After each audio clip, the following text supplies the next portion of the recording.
What's up? Everybody's gathered around for the next episode of Tomb of Annihilation, Wildemount Edition. We are happy to bring this to you.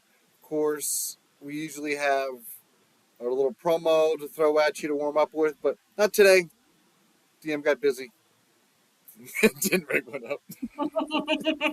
The DM was busy in the Flying Tavern, don't lie. You were experiencing it for yourself. Yeah, that'd been nice. Yeah. Anyway, let's start off with the recap of what's been going on. I know Nalfine wasn't here last week, so I'm sure he's excited to hear what's up. So, what's the rundown? What's been going down? Yeah, so last week we picked up just after Vindicator had collapsed on stage during the play. So then the Grung brought out the Anacora for a sacrifice, and Misery managed to delay the sacrifice long enough for Paruk to finish his painting of Nang Nang destroying the Wanti tribes, and then he did some extra trickery and cast Fog Cloud and used comprehended languages to pretend to be Nang Nang. And he called out to the king, told him to meet her in his bedchamber in 3 days' time. And then he exploded this drift globe to create a dramatic exit for the deity. And the crowd went wild and everybody started celebrating. The king gave Misery the stone tablet with the incantation to enter the lost city. And Vindicator lost his fiance to the rival suitor. So sorry, Vindicator. No, it's totally fine. And then while the whole village was distracted with the celebrations, the party snuck off out of the village and camped in the jungle. And in the morning we woke up, our Ginger had returned with our sky ship and got us all dinosaur costumes. Misery gave Paruk gave Misery a puka shell necklace of intelligence and gave Ginger a sending stone so we can communicate with him if we need to. And then Goss interpreted the tablet for us, and the tablet has like this picture of the Grung village down at the base of the tablet, this big pyramid up at the top, and a totem pole of like some weird dinosaur totem pole in front of the pyramid, and a bunch of draconic ruins, which read, in the jungles deep where shadows play, Ubato walks the dawnlit way. With every step the earth he wakes, the maze of life the path he makes. Dinosaur roar and vines embrace mark the dance of time and place. He who shaped the primal land still watches with the guiding hand.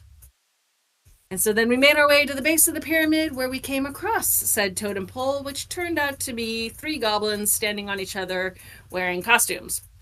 And Vindicator and Misery tried to turn the whole situation into a dance party, but then it got gate crashed by an undead T-Rex that spits out hordes of zombies. You know, like you do. And that's where we left off. T-Rex busted up the party. It's a party, all right. And we're just gonna, as we update the map, we're gonna throw Nalfine's token onto the board, as if his token was always on the board. He was always there in the thick of things. Even when Grandpa's not there, he's there. Like a Jedi spirit or something. While we're pulling tokens, I need Aurar's token. I'm also going to need my form of dread. Okay. And if you're feeling froggy, I can use mine. I need my owlbear. Your owlbear as well, okay. You have him summoned already? Yep. He's the blue squiggle on the map because we didn't have it up there. Perfect. It's my spirit mascot.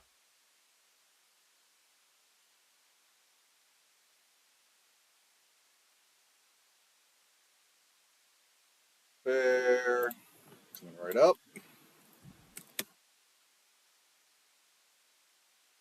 Get your owlbear here. It's the best owlbear.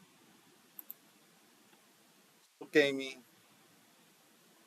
can get that far with that. This thing looks like it's ready to mess stuff up. Settings, so you have full control.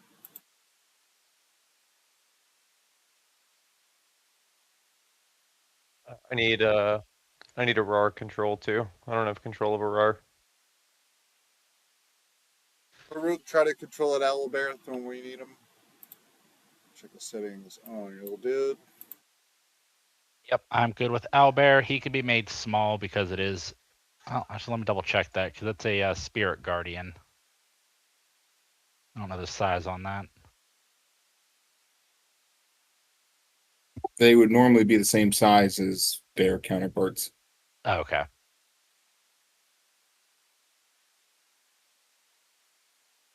Token's working. Yep. Excellent. So, with that said, Need me to roll initiative? hop into the turn order now, Fiend.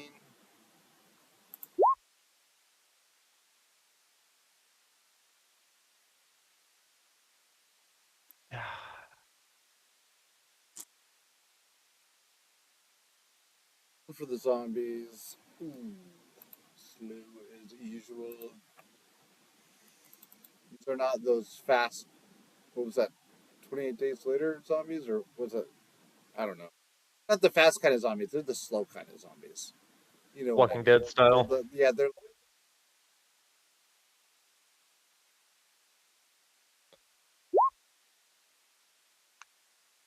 Oh shit! I didn't check my dice. Oh well, we'll run it. I just checked one.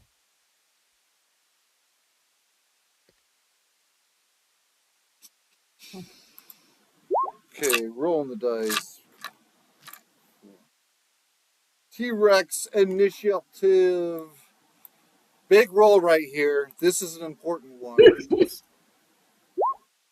see whoever that was. You. Okay, the big guy rolled in 11. What's his dex? Great. He's got T-Rex chicken arms. Two people already at 11. Three people at 11 now. I'm the top of the 11. What's your dex? +5. Okay, yeah, you beat me. I have a 20 in dex. I got a +3. Yeah, when you rolled your initiative, I saw what your bonus was.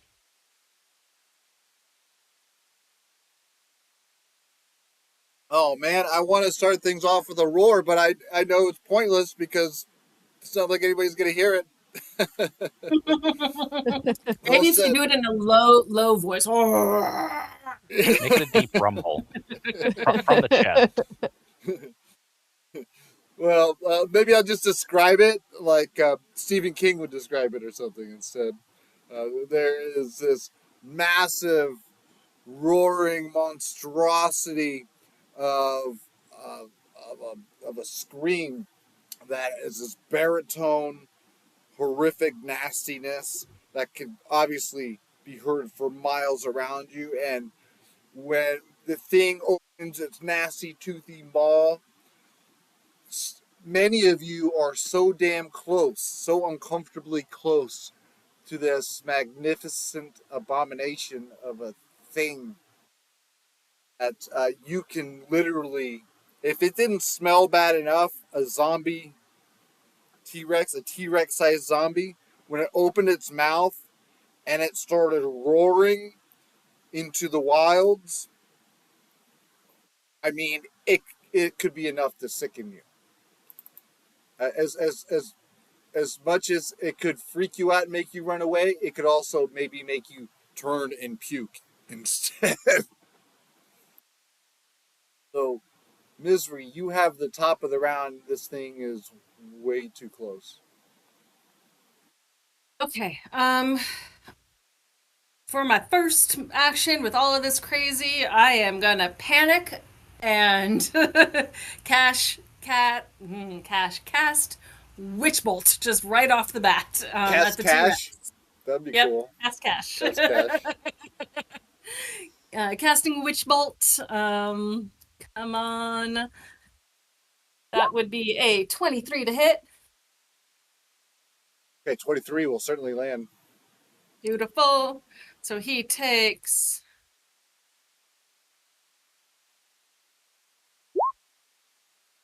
15 lightning damage, and that connection sticks for as long as I can maintain concentration. And then I am going to, let's see, that's 60 feet. I'm gonna get 60 feet away from this guy. No.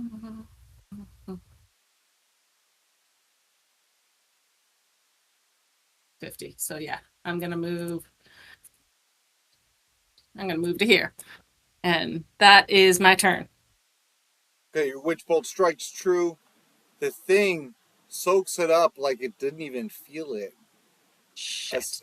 Aside from it, just maybe, maybe the only real reaction was, well, you got its attention, and it finishes its roar and cranes its neck in your direction as you start backing off. And now it is eyeballing little Peru right there, like it's ready for rabbit stew. Oi. Some the zombies that were at its feet have risen now, and they're shambling around as we pass turn to Goss.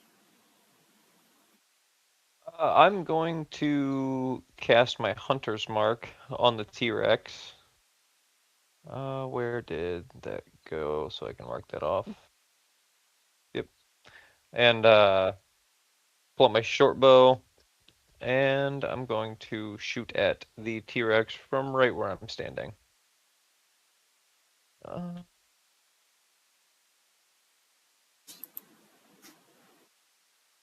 Nat 20. Oh no! No, yep, nat 20. You have the Nat 20 plugin installed or something? Where do I get that? Yeah. Slip me a link. Yeah.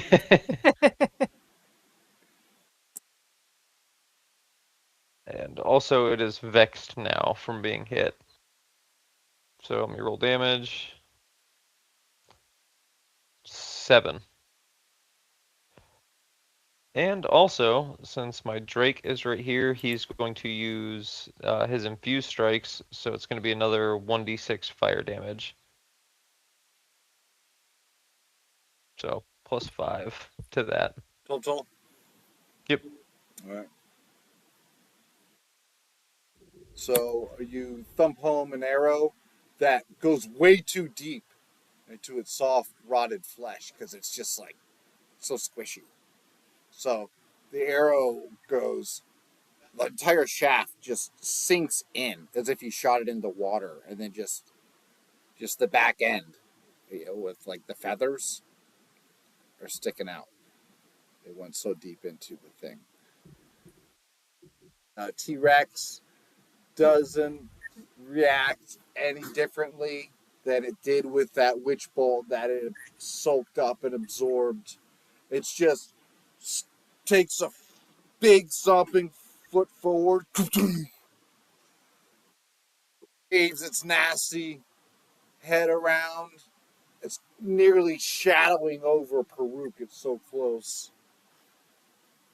And then now Fiend, it's going to be your move if Goss ends his turn. Of course, Goss, I think you have some movement left still up your sleeve, don't you? Want to take it? Yeah, I'm gonna go ahead and just move up here, and immediately after my turn would be the Drake, so he's just gonna move with me, and that's gonna be it. Okay, cool. Fiend, your move, man. I'm gonna be looking at these undead and just kind of smiling as it warms my old heart. And I am going to activate my form of dread.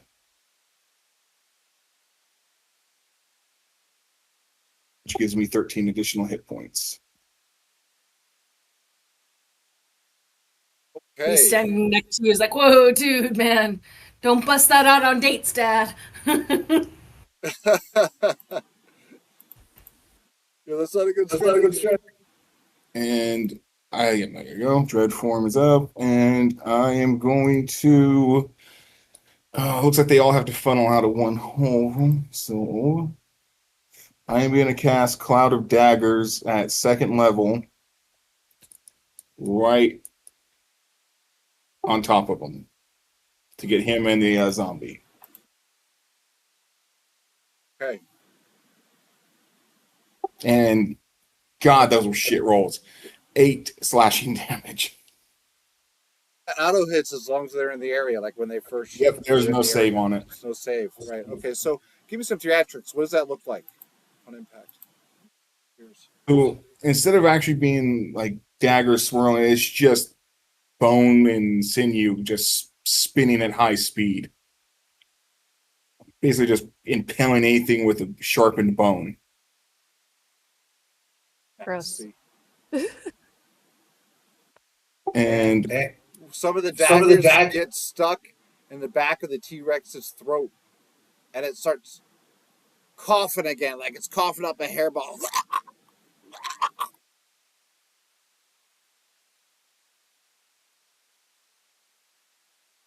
And with that, I am how much room do we have? Let's say 30 feet.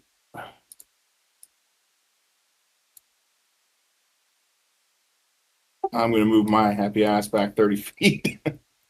And that's my turn. Okay. Next up. Oh, yeah. It's my time to disgorge some zombies. It's a bonus action to start things off. A lot of daggers. They'll take the cloud of daggers. Yeah, we heard you. We heard the whole roar. Well, so that was a different frequency. Mm-hmm. Totally different range. So, okay.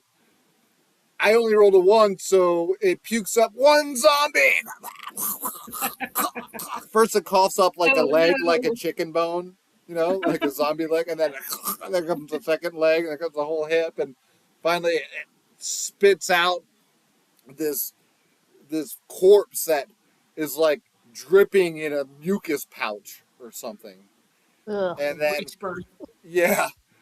And it immediately starts wriggling around and breaking through the membrane to rise to its feet.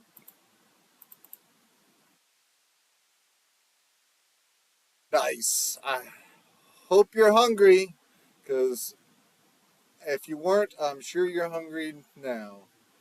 He takes 8 damage. Out of daggers. Okay. Born right into pain.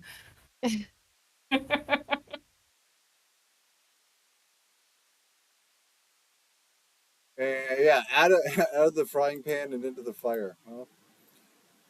So the T-Rex is going to continue forward by, let's see, double checking a couple things. Okay, it stomps forward,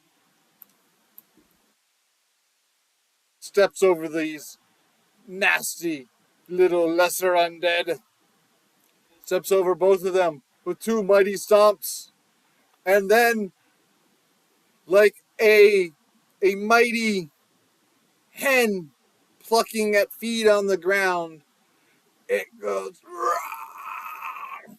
Instead of going, Ba-bark! And it opens its toothy maw, and it looks to pluck Paruk like a berry. It strikes down upon you with its bite attack. What's your AC? 15. 29. That's gonna land. Fucking hell. Is he trying to eat him? This is not your weekend, Paruk. It is really not. Oh, man. If you want me to stop showing up, just say so. Yeah, it's like, hey. Don't talk to me. Talk to my dice. Yeah, he's not going to touch Paruk. I'm going to cast Silvery Barbs on him. Can you go ahead and re-roll that shit? Okay, nicely done. Re-rolling. Oh my god. You rolled a natural 20, didn't you? Don't want to know. It wasn't a natural 20 though. Well, you have to take the lower of the two, It so. was nearly as bad, dude. I rolled a 19 again on a different die. You know what that means, Paruk? What that means is it's fate. That's what that means right there. It's meant to be. I tried, man. I appreciate it.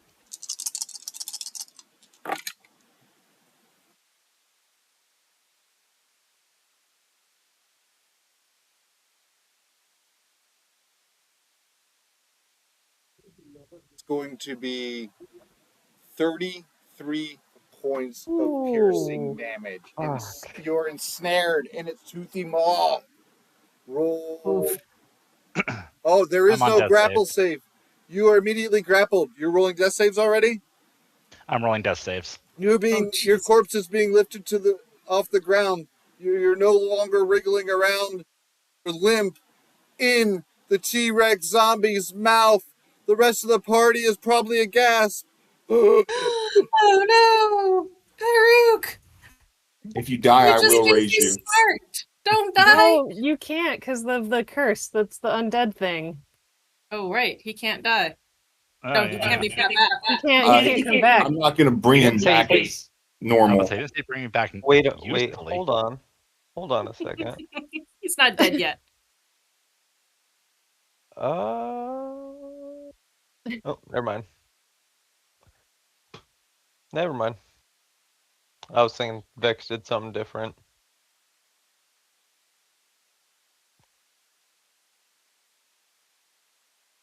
So, wow, that got dramatic fast. And the thing continues to step forward with Paruk in its jaws securely. But it just moved, what, like 10 feet? 10, Mm-hmm. 20.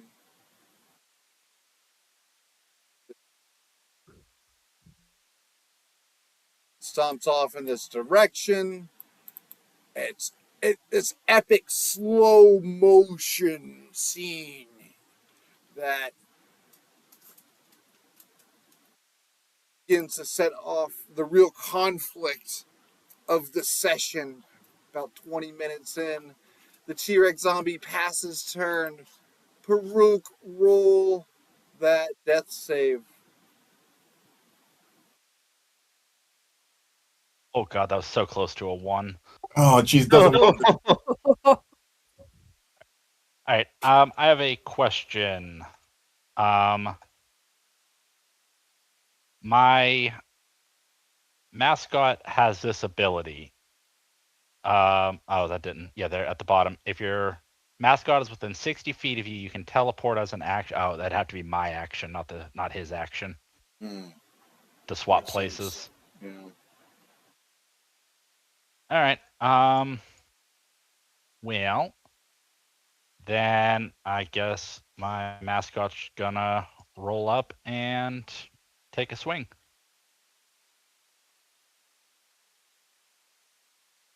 21 to hit.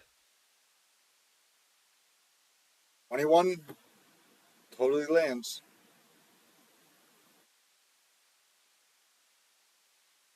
That seems off. Hold on. That's the wrong one. There we go. 6 damage. Okay, your owlbear spirit slams into the T-Rex's side. In doing so, well, you don't really do much damage or anything. You certainly are able to distract it. And the thing, this monstrosity, this beast that was stomping off in the direction of your friends, is now swinging around and craning its neck towards the owlbear. As it does so, it coughs your corpse, not your corpse, but your unconscious body out of its nasty graveyard maw, and you flop down onto the ground.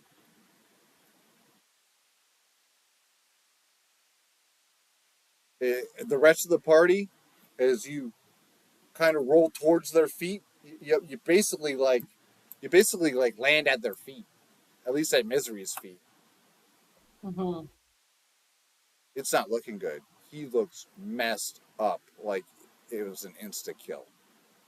Your heart might sink. It might be like one of those, like similar to like one of those scenes in a Vietnam movie or something where you know your buddy's breathing his dying breath, but it's too late for that because he looks gone. No. And then Vindicator. Yeah. You totally just ruined what I was gonna do. It was gonna be epic, but that's okay. What? I was gonna- Purify food and drink on me? No, I was gonna climb the top of its mouth and whap its mouth and pull you out, but I guess I don't have to do that. So, how much movement did you determine? You determined the tree is difficult terrain, right? Yes. Okay. I read my thing wrong. I only get to ignore difficult terrain if it is if I'm dashing, which I am not. But I have 50 feet of movement, so I'm fine. And whatever's So left I'm- of these goblins, they are scattering. They don't want anything to do with this. Yeah, I forgot all about them. I'm Yeah, they're like moving no up longer a threat. here. And then I'm going to attack with my quarterstaff to the T-Rex. 21. Okay, yeah. 21 will land with your shillelagh. It's one-handed, so that's 8 damage. And then I'm going to use Flurry of Blows and attack 2 more times. Ow, right in the kisser. How is your one-handed damage higher than two-handed? I don't know. Because it rolled Monk 1. shit. No, my two-handed rolled a 1. That's how. Oh, okay. I was like, Yeah. wait, what? Also monk shit. Yeah, so Flurry of Blows. Here's the first attack with that. That one's probably not gonna hit. 9, just on the off chance. Okay. Here's the second Flurry of Blows. Natural 20! Yeah.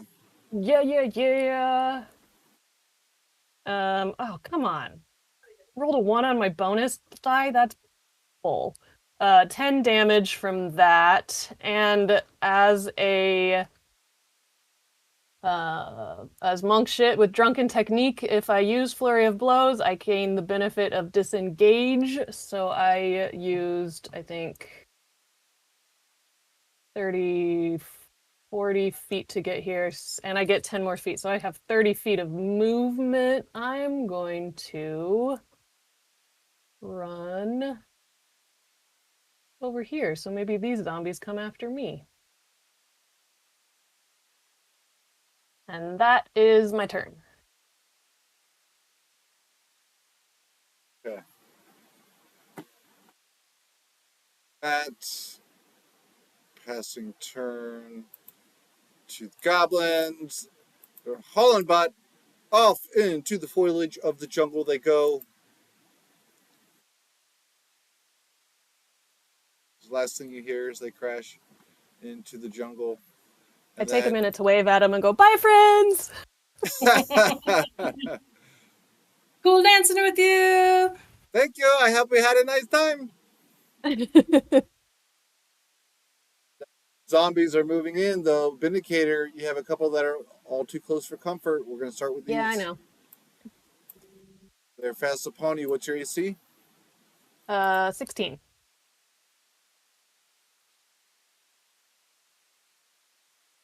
Okay, and let's see here.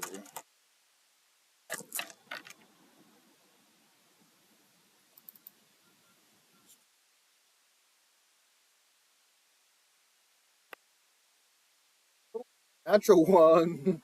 That's starting off well. I have another swing, though, I can throw at you. The second zombie doesn't wave at the air. Instead, he strikes you upside the head with an open fist. It's just like, "Rawr," and kind of like throws an arm at you more than really like throws a punch or anything. Kind of just like thrusts that whole side of his body at you and his shoulder, and his arm kind of like flaps at you like a wet noodle.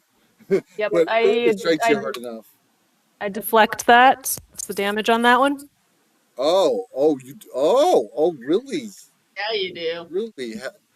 So do you have to say like Uh, a Bruce Lee type of sound to make that happen? How's that work when you're supposed to keep one? so if the attack is bludgeoning, piercing, or slashing damage, I can reduce it 1d10 plus 9. Yeah. So I'm rolling that. Well, it's +9, so like the max damage I could have rolled was a 9.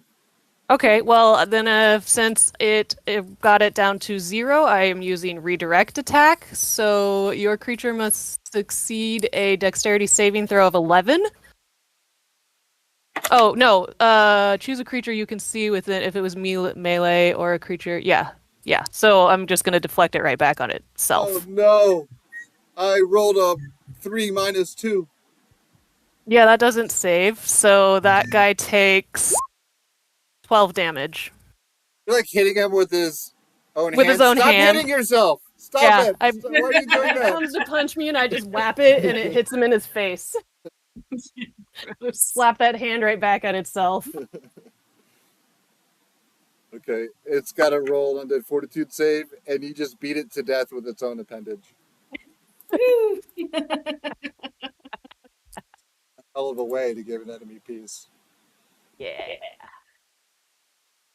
Does healing magic still work? Yeah, that's Kryn. You're thinking Saturday night, Okay.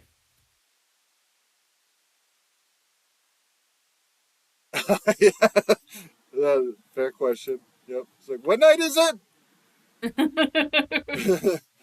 Healing What on am I? Saturdays. What world am I in? Oh yes, Gandalf. That's what they used to call me. Okay, the other zombie, it strikes and misses at Vindicator as we resolved. We have these two other undead that start stumbling towards the fresh meat in Vindicator's direction. 5, 10. One of them stumbles over that not so fresh corpse that Vindicator just put on the ground. Swings wildly, mind you, for an 18. I believe that hits. You had an AC Yeah, that one 16, hits, correct? and I can't deflect again, unfortunately. Ah, 6 points of bludgeoning knocks you upside the head, and it's not Okay. so much getting the bell rang like that that hurts. It's the nasty bodily fluid it leaves like a snail trail on the side of your head. Yeah, I figure I got that from Jeez. punching the T-Rex too, so I'm just like, oh, gross. Whoa. Yeah, it might look like you just climbed out of a mass grave or something. Ugh. Like you probably definitely smell like it right now. Anyway, misery, top of the round. It's your move. Okay. I am going to grab Peruk. Um, and here's a question for you. So disengage, you know, can I disengage and like get him out of the way without provoking opportunity attack?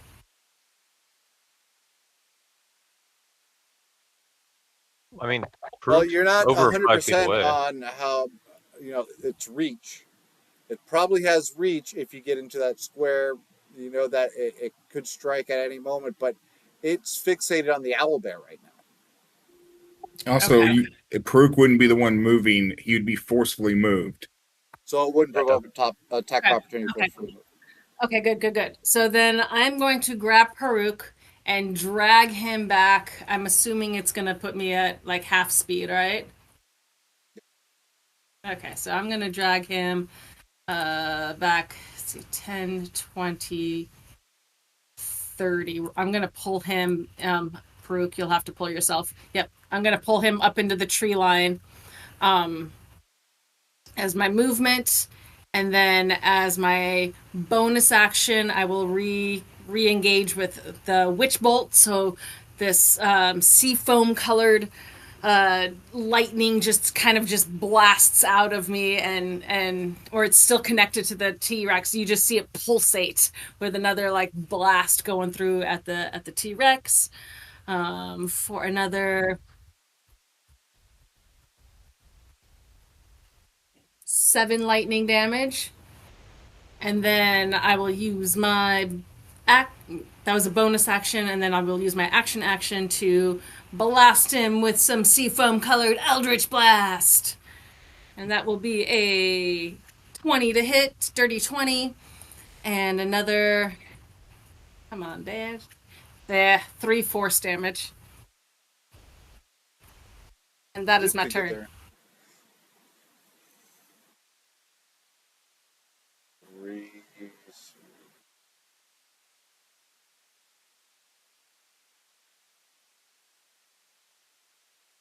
Okay, so awesome. You provide your own suppressive fire when you're going in the ship. You you grab your friend, basically like we'll say like an object interaction or something. You start pulling them out of the shit at at half movement, like difficult terrain, and you start throwing your own suppressive fire. Your shots landing true. The T-Rex, even though it eats the damage to the side of its massive hulking rotting corpse, it seems to be too interested in being engaged with that owl bear right now, and you just lay into its side and it doesn't even react, totally focused on its target. 3. Anything else up your sleeve? You good? Oh, that's my turn. Goss, your move. Yep, I'm gonna move up into the wood line next to Peruk and use my battle medic feat to tend to him and pick him back up. So let me link that real quick. So Peruk, you can roll one of your hit die and add 2 to it.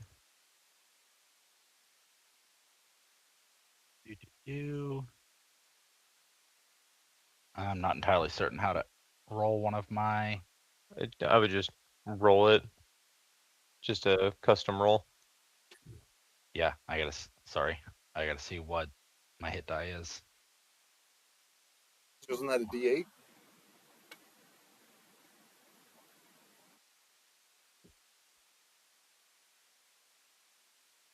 If you click on short rest, that's where you can find what your hit dice are. Yep. So mine are 1d8 plus 2. Okay. So it'll be a d8 plus 4 then, right? Oh, nice. So I'm at 12.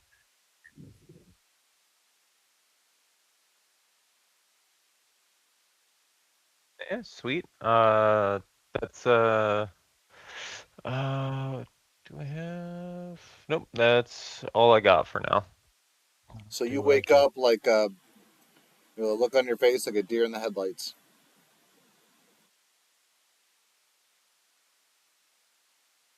One moment you're in the mouth of a T-Rex, and then in a blink of an eye, all of a sudden you're here, looking up at your friends hovering over you. Ross, any other actions and anything at all? Nope, that is all I got for now. Okay, good move. Now Fiend is on you, man. Okay, I'm gonna look over, see the Peruk is up, and look back at this ugly bastard and go, "You hurt my friend. I'm going to fuck you up." Eldritch Blast. 24. Okay. 9 points of force damage. Nice. And because I have my bracers on, Eldritch Blast again. 11. That one might not hit. That'll land. The big soft target. 12 points of force damage.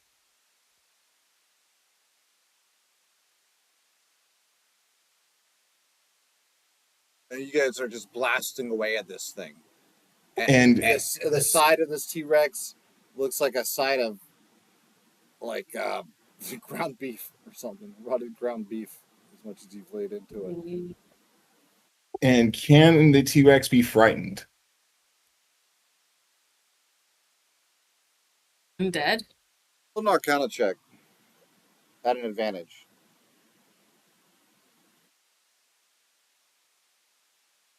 Wow, I'm so glad because that was a natural one. 16. Okay, yeah, you know undead are immune to fear generally. Okay, I was making sure he was a true undead because then this doesn't apply to him. That's my turn. I'm going to stay put. Next up. Oh no, is it my turn? Uh-oh. Yep. Door's getting broken into. Hey, that ain't my spot. Yeah, it looks like it's coming through Pendragon's microphone. Uh-oh. Are the cops going to show up again in this session like the other week? Nope. That was just a car alarm. I closed the windows. We're good. Welcome to Seattle.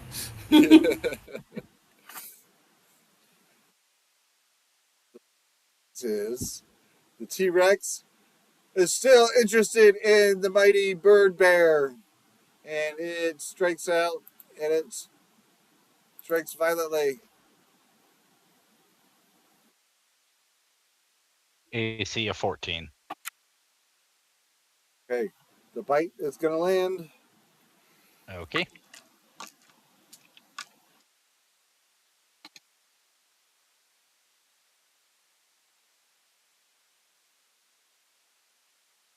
.29 piercing, Oof. and That leaves it with 1. it chomps down, it nearly chomps down that owlbear like a piece of sushi or something, but then it coughs it up at the last moment as soon as it was able to lift the owlbear off its feet for like a foot, and then the T-Rex suddenly coughs like it was too much for the T-Rex to take in, nearly chokes up and spits the owlbear out like a hairball or something, and that owlbear spirit is left flickering in and out like a weak Star Wars hologram with a really bad signal. And it follows up with a roar, and it takes a step in the direction of the rest of the party, the Misery, Peru, Goss, everybody over there. And then when it looks like the T-Rex is moving to stomp away towards the crew, it sweeps its tail around like a combination attack. And it strikes out with its tail at the owlbear. The 15 should land.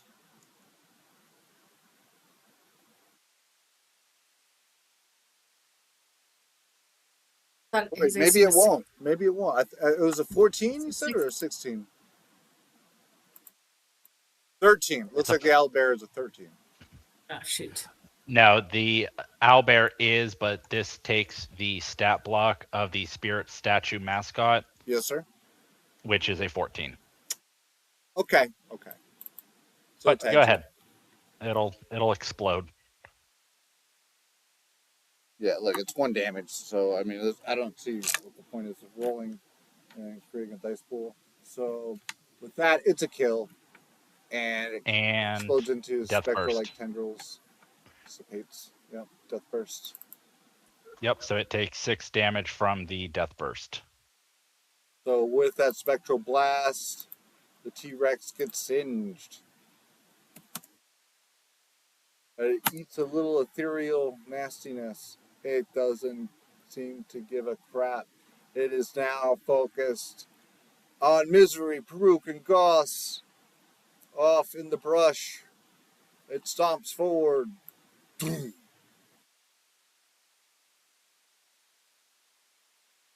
It's slow and ominous. Lifeless, yet still so full of life. And then Peruk, you're still prone, I believe. And this thing is now hovering right back above you.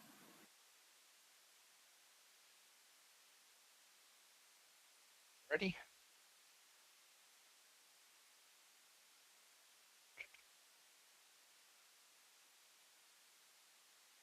Well, then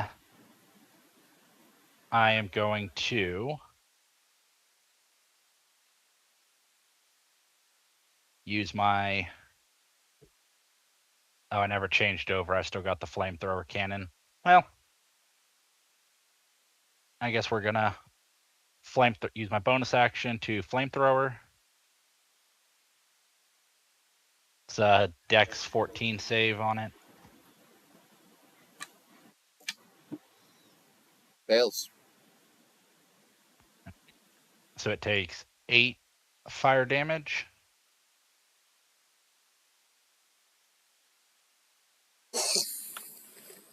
And then I'm going to cast. Oh, that sucked. Doesn't seem to like the fire. Tasha's Caustic Brew. I rolled 2 1s. So that's a Dex 14 save on that. Fail. So takes another 2 damage, but it is covered in acid for the next minute. And we'll take 2d4 at the start of each of its turns. Remember to interrupt me when the time comes for that. All right. Farouk beating the beast back. Maybe, potentially, at least buying some time for the crew. Vindicator. Yeah, okay. I don't want to waste a disengage to get over there, so I'm gonna attack the guys standing around me. Let's start with dude on my left. Gonna quarterstaff him. 19. Batter up. 19 to land. 6 damage. Wait, Smack it right that in the side of the doesn't- head. What did that do? I'm Kind of confused. stumbles and like bounces off that massive tree trunk, swinging off to the side. That's Still alive? The zombie. It's Okay. still alive. If this is what you can call living. Okay. Flurry of blows again. First fist coming flying right after the quarterstaff at that guy's head. Oof. 10? Boom, undead fortitude save. That one Fails saved it. miserably. That's a kill. How do you want to do Oh, that guy? Okay, so yeah, so I come from the left side with the quarterstaff and whap it in the head right into my fist, which is coming from the right side. And I think I punch a hole in its head, and then I go, oh gross, and then look behind me and land a kick on the guy below me. Or next, wherever that guy's standing. 16. 9 damage to that guy. Undead fortitude save as you cleave into the enemy and... Actually, 9 damage. Oh! It fails to save. That's another kill. The double Okay, count. that I kicked through its rib cage. As that can Yeah. be, and you might Oh, need cool. to clean your boots. Chunky salsa. And my hand and my quarterstaff and it's so gross. I am going to Oh man. then Those are I probably nice have- designer Doc Martens before you got to this jungle. I have 60 feet of movement I can play with. So I'm going to I want to stay out of the range of that T-Rex. I'm gonna end up over here. I'm gonna go stand over there waiting for my next turn.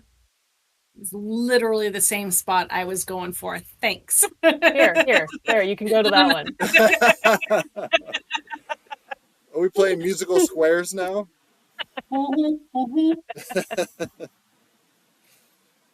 Yeah. Vindicator, that's I'm fair. over there pulling leaves off of things, like trying to wipe my hands off. I'm like, oh, gross. Yeah. Oh, let's see. Okay, the goblins, they have fully retreated. They're gone. You can hear them off in the distance yelling, "Wookie." And then there is one more zombie that is stumbling mindlessly off in this direction. And then it kind of like stumbles into the tree and like falls over the tree. And like mindlessly is like picking itself up and like looking around and stumbles in this direction. It seems to be lost. Misery, top of the round to you. I'm assuming it's 10 feet to go over the tree, right? Yeah. So 10, 15, 20, 25, 30, moving my full 30. Hey, Vindicator! Watch this shit! And I will bonus action, like send another witch bolt to the T-Rex. So that is gonna be 12 damage. And Oh, yeah. then um be, oh, he's not within 5 feet. Bonus action, steady aim to give myself advantage with my Eldritch Blast, and that'll give me sneak attack if I hit. So that is going to be 20 to hit, dirty 20. So he gets four force damage plus my sneak attack. 4 plus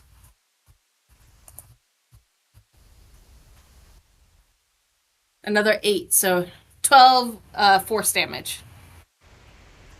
And that's my turn. All right. And with that, you may just blasted this thing's freaking face off. And as you Whole did, right cheekbone just goes flying. yeah, it's still some way somehow standing. Its bottom jaw blasted off from the Eldritch Blast. There's just like this waterfall of blood and rotted flesh, like horrific zombie soup spilling all about the beautiful green foliage in the area. The thing tries to roar, but it sounds more like it's gargling mouthwash or something. Instead, it's just gargling rot, and it's raging all around. Starts shaking its head wildly, and blood starts splattering everywhere. It's like it's raining gore. It's horrific. No longer Dude, no Indicator, longer did it's you just see that shit? Vindicator. Yeah, no longer it's just Vindicator Oh. looked like he walked out of a mass grave, but Haruk, Yeah. Goss, Now I'm yeah, busy wiping down with leave. Like, what? No, what'd you do? Haruk and Goss are catching on with the Dude. fad. Misery's trip out. Oh man, did you see that shit? And Yeah, I then know. Oh man, check that shit out. Wow. That is the gross wave there, right there, friend. Ugh. You're just gonna hear a voice. Quit blowing his fucking body apart. I'm new at this. And then Goss, it's your move. I'm just going to move up over here to get a little distance, and I'm going to take a shot at it again with my short bow. Okay. I swear I don't have a plug-in. That was another nat 20. Because you didn't get to do much on Saturday. It's making up for it. Yeah. So it was a nat 20. Plus, so that was 11 damage. Plus my Drake is going to use its reaction to infuse my strike for 1d6 fire, which is a 6. And also, I hit that guy with Hunter's Mark, So that's also okay. I don't know what's happening. I keep maxing out the rolls. So that's 17, 23 damage. 6 of that is fire.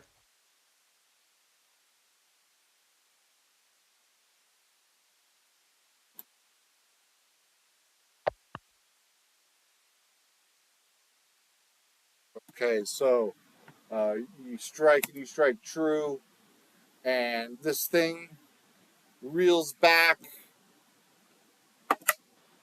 and it just tries to roar a mighty roar. It cannot. It's like it's imploding and swallowing itself, raging around wildly. It eats the arrow. It eats that force damage, and somehow this mutilated beast of a thing is still staggering around at a massive, massive puddle of its own gore, which is compiling into like kind of like its own quagmire.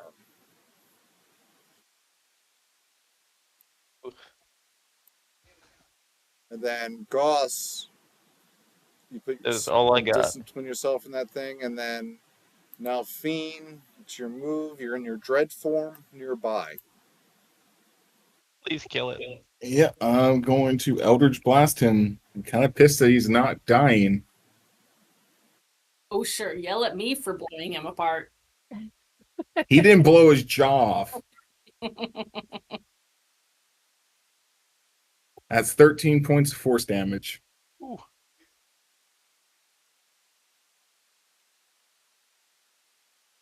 It's finally a kill. How do you want to do that? Oh, thank God. Blow his other jaw off. No, I am going to send my black green Eldritch Blast right down its throat and just blowing it out the other end. Oof. Oh, Like man. Chipotle. Yeah, it's actually what I was thinking. Minus the salmonella. Yes. Chipotle. That place is awesome. I don't like paying $25 for fast food, but like I love Chipotle. It's great. And I find it offensive that a Mexican style restaurant doesn't serve jalapenos. They got good guac though. It's good guac. Oh, yeah, they do. I will never eat there again. I ate there, got food poisoning, ended up with dysentery. Ooh. What's that?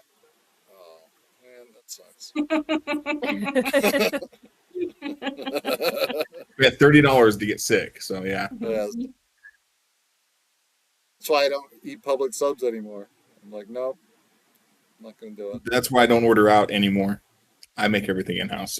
Yeah, that's the way to go. It's so expensive out there anyway. I mean, I think I paid $10 for a can of bug spray today, for roach spray. You believe that shit? Okay. Anyway, so the mighty beast has fallen. Woo! As it has fallen into its final resting place, the hot sun of the mid-afternoon is beating down on the battlefield, sweat and gore dripping off your brow. Maybe you can't help but to get a little bit in your mouth. You guys look like you've been through it, and you're only halfway through the day. Awesome. Just out of straight curiosity, was there anything salvageable outside? I mean, can I take any of the dead parts? Like, were the zombies completely destroyed, or was the T-Rex completely destroyed, or can I stuff them in Farouk's bag? Roll survival check. I have tamales in there. You're not putting zombies with the tamales. Can I have? I should have advantage. I'm a necromancer, for crying out loud. Get your own bag. I rolled a 3. I rolled a nat 2. It looks like a horrific mound of gore to try to sift through to find anything salvageable. Doesn't look promising. Damn. Let's put it that way.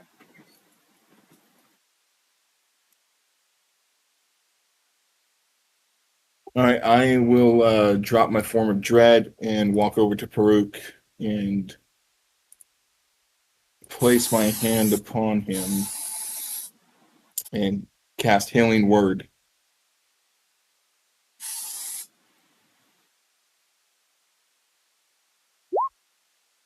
for 13 more healing for you. Thank you. Just gonna look up at him. Just had to show me up with just one more point of healing, huh? I Yeah. rolled I rolled a lot of ones on that, so yeah, it would have been better. Now I know what a chew toy feels like. Ooh. You're not a chew toy. Not while I'm around. Did we get it? 'Cause I never actually got up. I'm still technically prone. I'm just laying there. We got him, son. Don't worry about it. Get up. Okay. You hear from the tree line on the other side, yo! Everybody good over there? Yeah, appreciate you hanging out and making sure that I was okay. Yep. Anytime. Dude, we're at the pyramid, guys.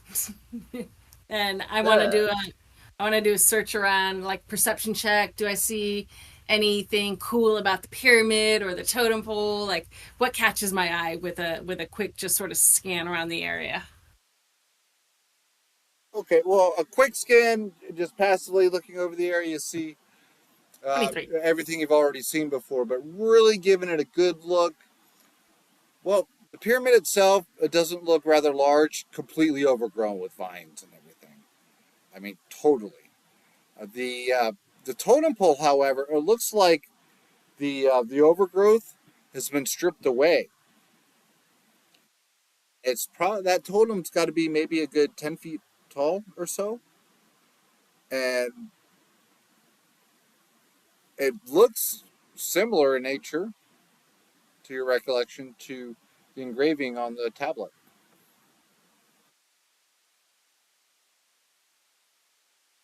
Okay. I have a feeling that, I mean, Karuk kept saying incantation, so uh Goss, can you read the incantation to the totem pole?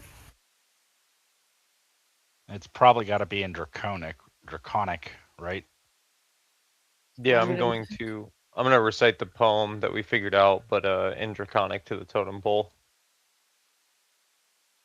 Okay, yeah, that probably sounds like Klingon.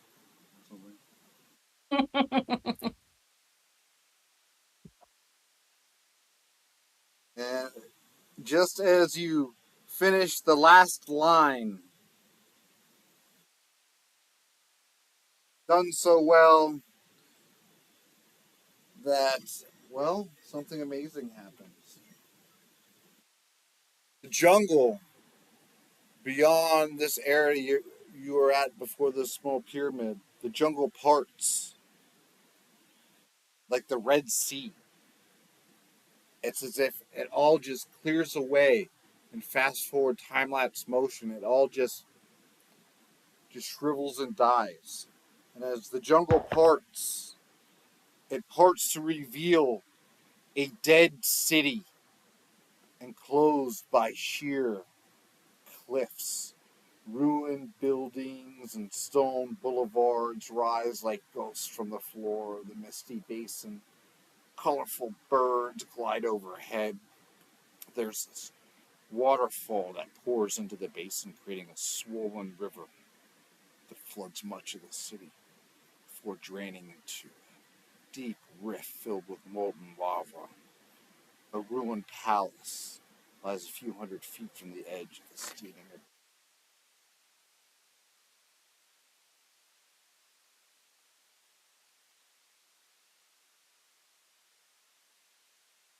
With that, I guess we will fade to black and call that intermission. It seems like a great time to do that. Mhm. Can't think of a better Okay. cliffhanger. Perfect. I get to Intent- live. Woo! Yay! Yay. Well done, sir. The night by is the young. way, yeah. You didn't die, Paruk. Well, I tell You you got what, to. if that T-Rex was able to take that turn, Oh, because yeah. it was going to be its turn next, it could have been a different story. But it was already making death saves, not death saves, but undead fortitude saves.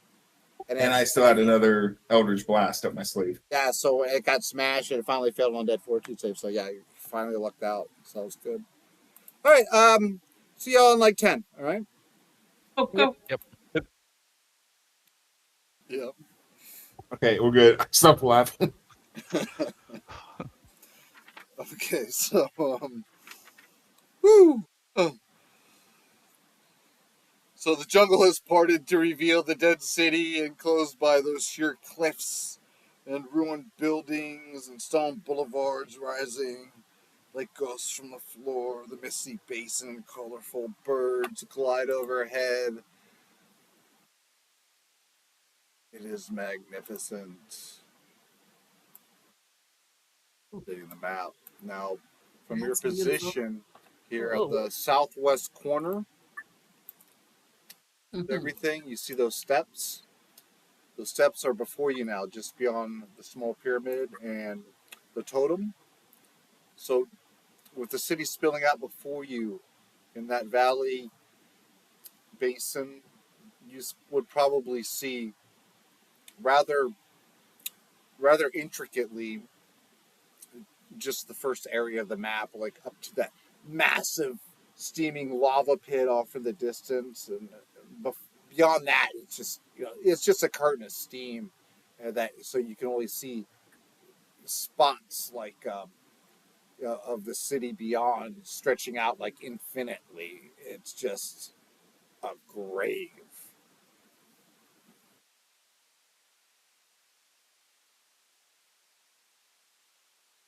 Okay. How you guys doing? Do we need to take a rest before we go exploring? Looking at Paruk. I mean, I'm a little injured, but I'm doing all right. Okay. Shall we go in? I say. Yes, just keep your eyes Excited open. meeting? This is an ancient city. Watch out for So- more dinos. Look out for traps as well. Yep, I was just gonna say I will sneak forward and keep an eye out for traps.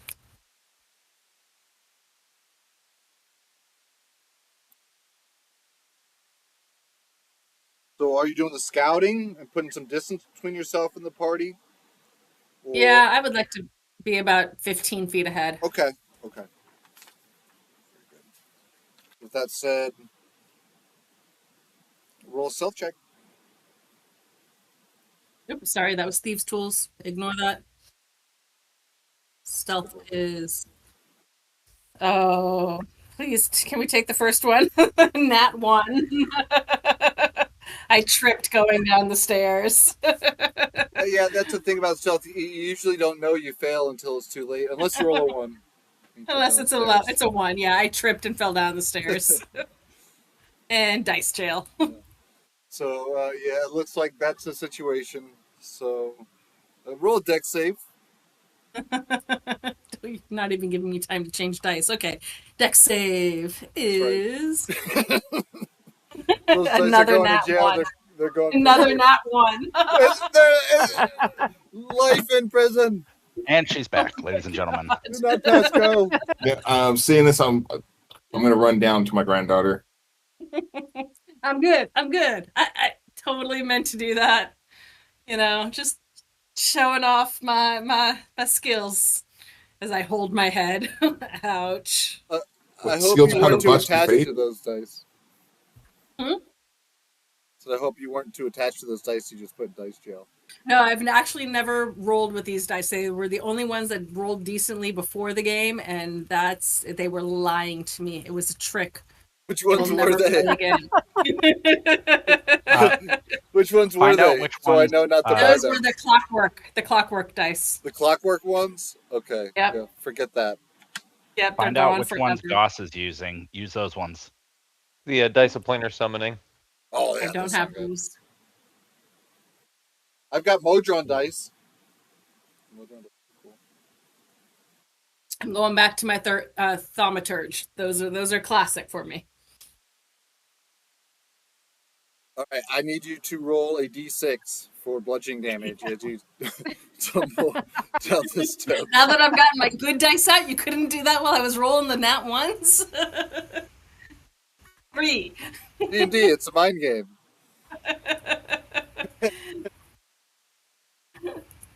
Take 3 bludgeoning. What the rest of the party? You see it all happening, and you are helpless to do anything, unless maybe you have a reaction or something that you can intervene. Wait a minute. As a rogue, can't I? Oh no, do I have that yet?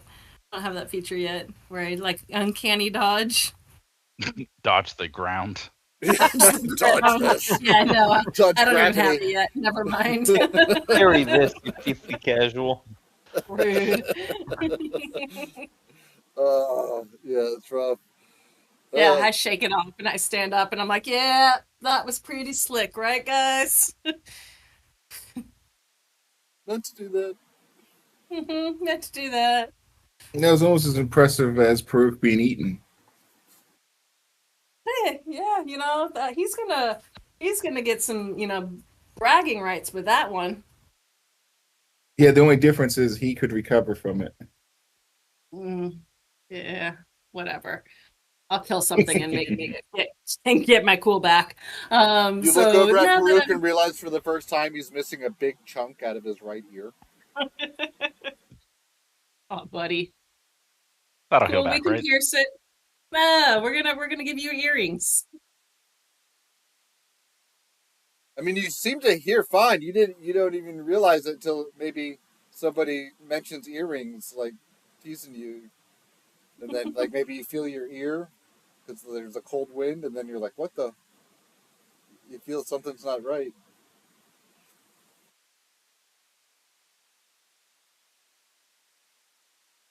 Cruel reality is the T-Rex didn't get it, Aurora's just using it as a chew toy now. Yeah. Rabbit jerky. He is the eater of rabbits. I'm uncooked, so I think it's more of a rabbit tartare. Yeah. Well, either Careful, way, you give him worms. rabbit tartare, this, that, the next thing. It's a hell of a scar. Once it heals up, you have a great story to tell about it. If you survive to tell the tale. Meanwhile, Misery. At the bottom of the stairs. Yep. How's that perception check? Dusting yourself off. Go ahead and roll a perception check. Come on, You baby. perceive that gravity does, in fact, still work. Yeah. Wow. 10. A whole 10. Okay. Well, so I mean, you don't see anything more than your passive perception, just glancing around. There's what appears to be an old, ruined, crumbling, what must have been a guardhouse, right at the entrance to the city. There are arrow slits that are cut into its limestone walls. You know, like the stone that's got little seashells in it and whatnot. And there's this lopsided iron portcullis that hangs over the gateway, beyond which you see.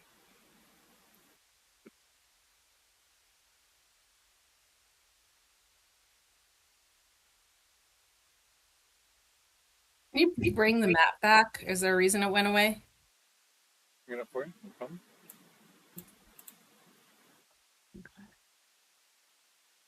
Since I ran down there next to her, can I take a look around and see what I can see?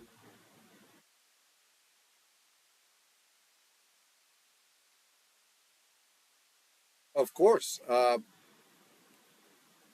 Now, getting down those steps look pretty tricky. So,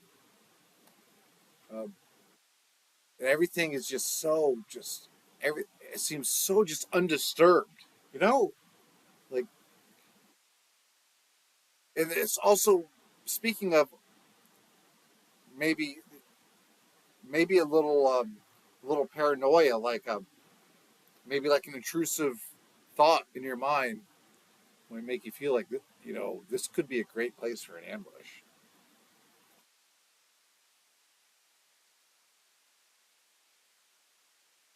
Wow, the Drow cannot roll tonight. Mm-hmm. Hey, would you guys prefer to have your tokens on this board? It'd have to be kind of small, but I think so. Yeah, how that you would be guys You like neat. could- having your tokens? Or on the a board? party token could work Party too. token? If Yeah. you Okay, all right, party token. Okay.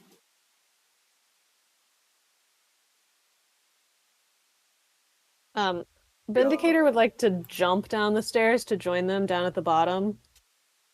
Doing some no. like somersaults and cartwheels and things too to Mhm. look Oh, kind of impressive. Sure.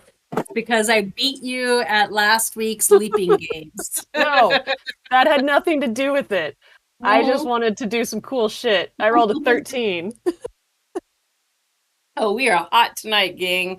I feel like this Oh, is the did I have to make a deck save to go down the stairs? You make it. No, No, I 'cause you was walked just like a I did normal a person. acrobatics because I'm fancyifying going down the stairs. Vindicator makes it look easy. I kind of stumble a little bit on the landing, so you wouldn't be a perfect 10, but then I like gymnast stand up like, yeah! And I'll be like, so wait, what are we doing again? This is a lot of Hey, that's space. city. Yeah. We're just exploring. Cool. And I will run ahead a little bit.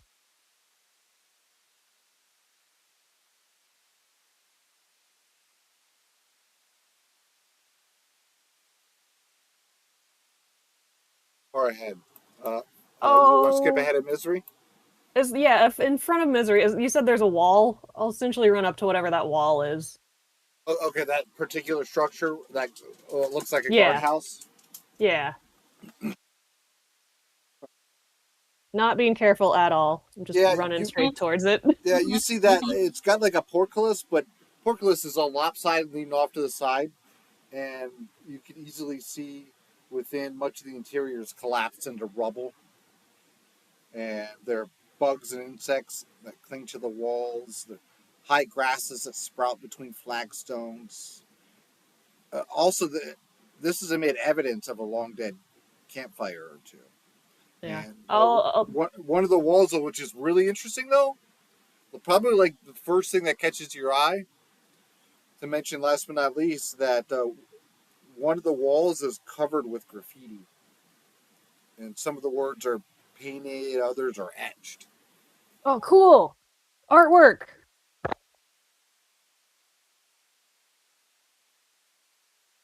I'll just look at it.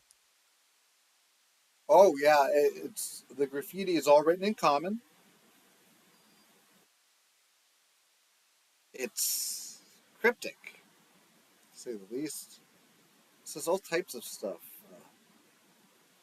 I'll just call everybody. Hey, there's words over here. I don't know what they mean. Fear the You fangs know, of Raznisi. Another piece of graffiti says, Eric, I've gone in search of the 9 shrines. kind of name is Eric. Ugh.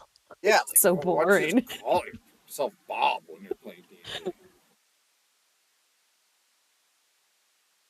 So, anyway, it's like starting a tavern in D&D and calling it Eat at Joe's. As the rest of the party is getting signaled to your discovery, also recognize some of the other graffiti says the puzzle cubes are the key. Beware the frog monster. Is Unk. All hail the king of feathers. The snakes are not what they seem.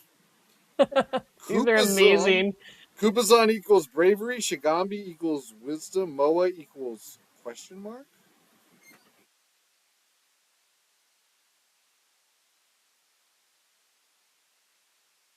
This is the party. You catching up now? Yep. Yep. I'll just Well, point out and be like, frog monster.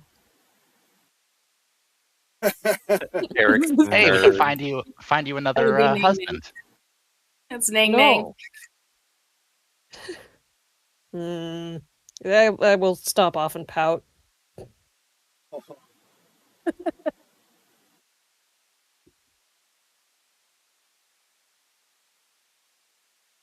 And so the rest of you see the graffiti that you that well, Vindicator's not pouting before. It's all very crude comment. I'm gonna, instead of repeating everything, I'll put that here in Sunday Discord chat. Oh, good.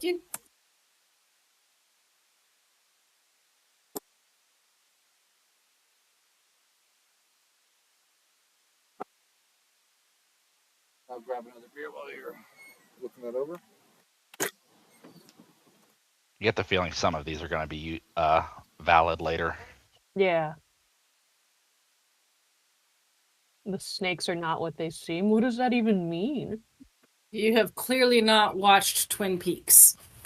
No, I have The not. owls are not what they seem.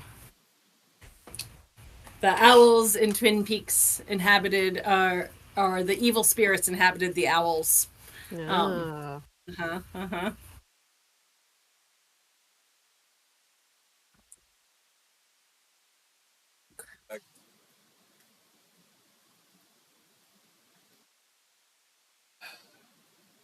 So, what it is, what it ain't, what's it gonna be?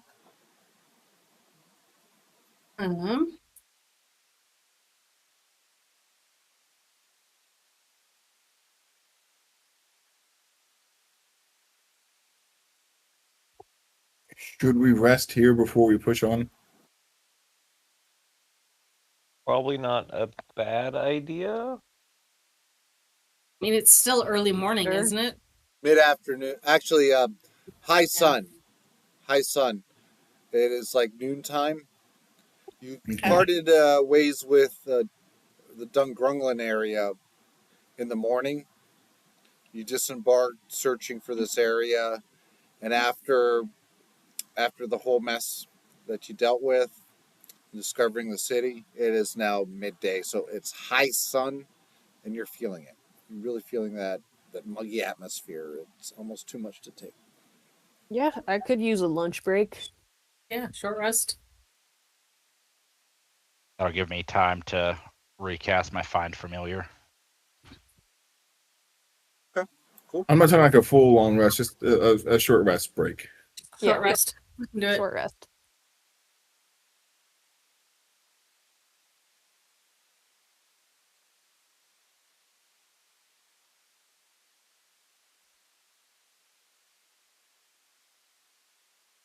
How long is a normal, typical short rest? 1 hour. An hour. An hour. So, as an elf, do I cut that in half too? It's probably not even anything more than just hanging out like the rest of the party would hang out. I don't think elves get any special advantages species wise when it comes to short rest. I could be wrong, but you just got to chill out, hang out, and take it Well, because easy. weren't short rests, weren't they originally minimum 4 hours before? Oh no, sorry, it was yeah, it's 8 hours is long rest. Yep. Short rest is an hour, and I was thinking of because of this a feat that I have. Yeah. Long rest is when you can go into that type of trance type of thing, where you're in a meditative type of state, and so it's really a good thing for elves to keep guard, stuff like that. Historically, they've been Yeah, fantastic at that. I was thinking because I no longer need to sleep at all. I can just spend 8 hours doing light activity.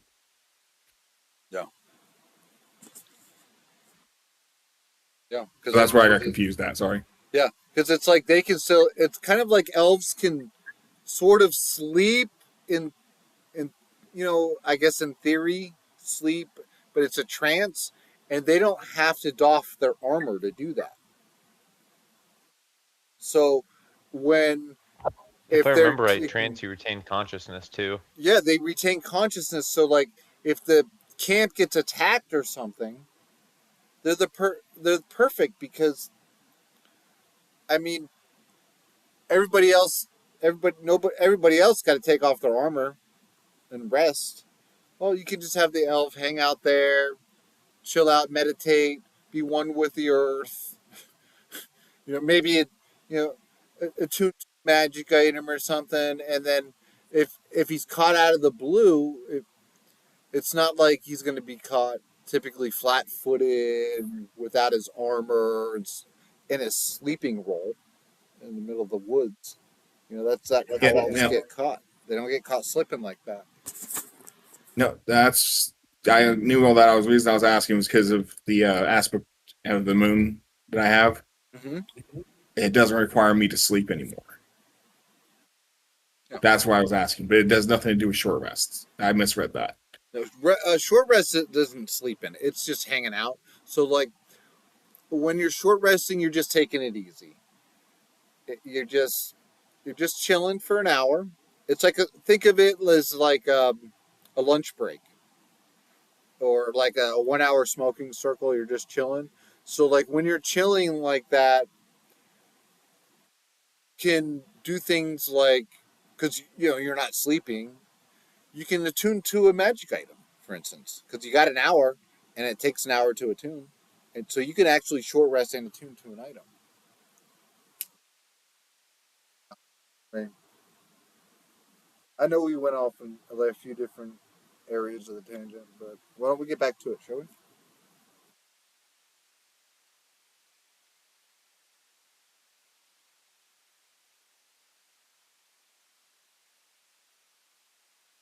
Okay, so you guys are chilling out at the graffiti wall, right?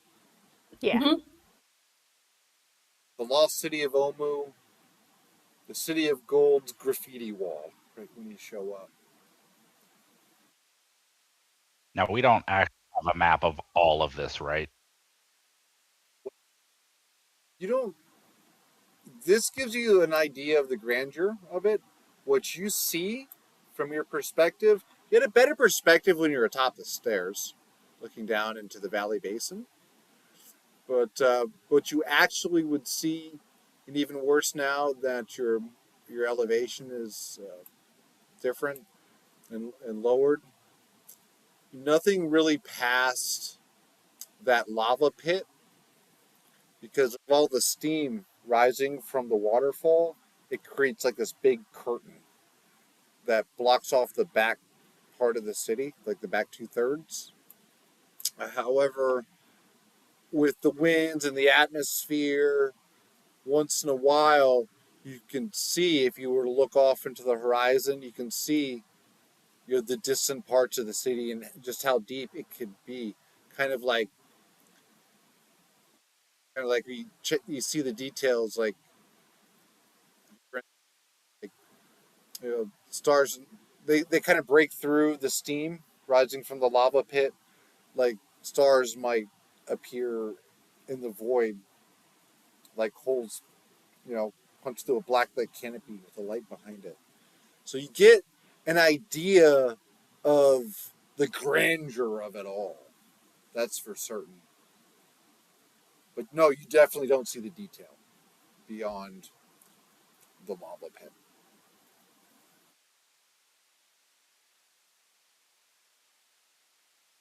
Well, do we know what it is exactly that we're looking for here? I know we were told there's something here to help Yeah, us, but there's an artifact. We're looking for the artifact. Goodness, that will. Just, what was that artifact?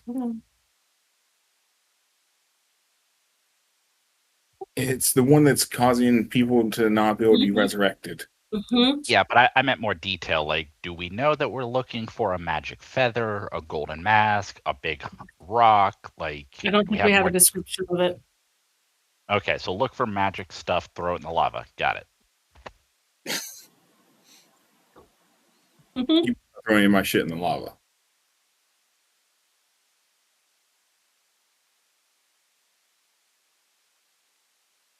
A soulmonger. That's what we're looking for. It's a necromantic artifact called the soulmonger. That's right.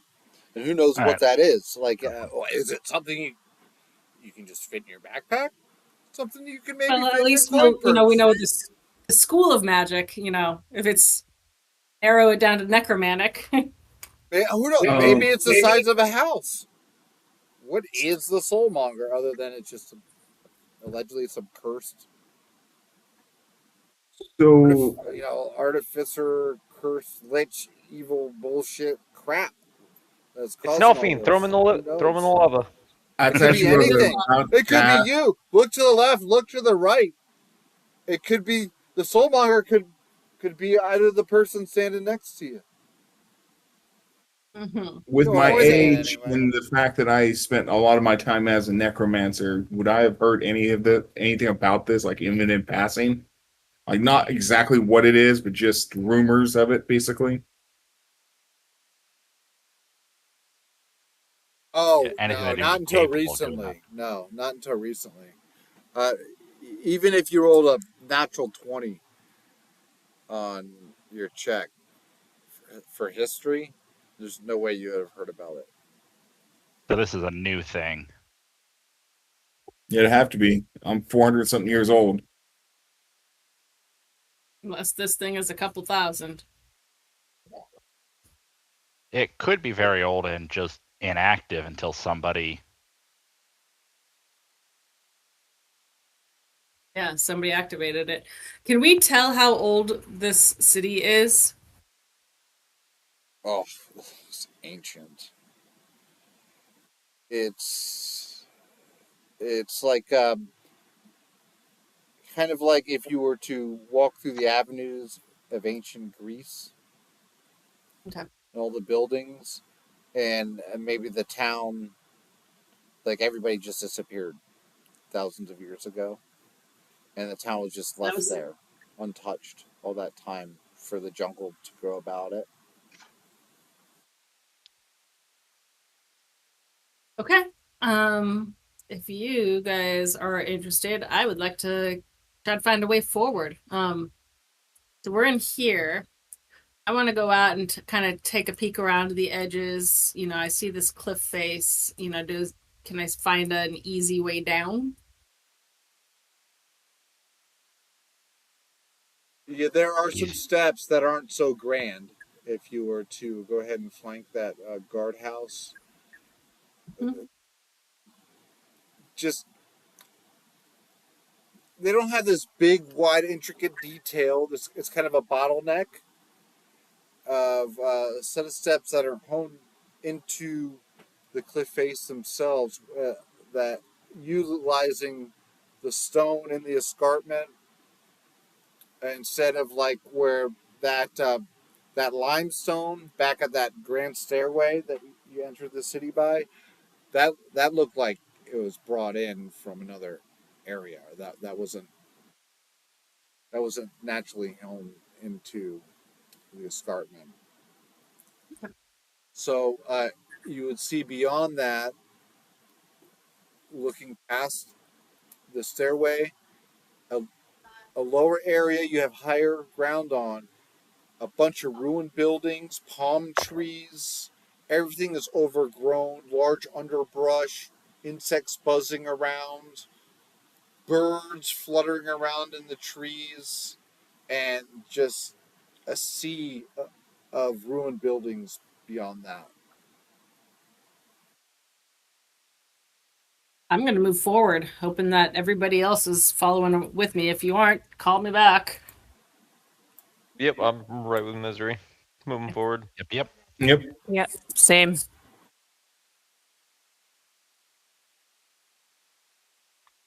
Okay. Don't really have a exact place to go to. Might as well just meander and see where it gets us. Did Yeah, anybody write down the graffiti? it's currently like in game. Yes. Yeah, I would have. Okay. Weren't you hanging out for a little while? I know we talked Mhm. on Yeah. for a while about short resting. Didn't you like hang out there for a minute? Yeah, I just wanted to make sure somebody in game wrote it down. Enough time to record all that. Okay, good. Okay. I want to go Excellent. forward and check out the first of these buildings.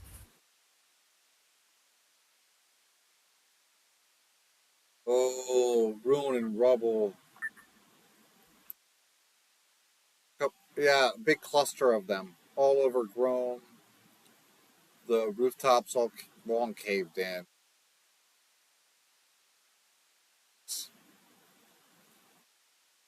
That's when you start hearing the sound.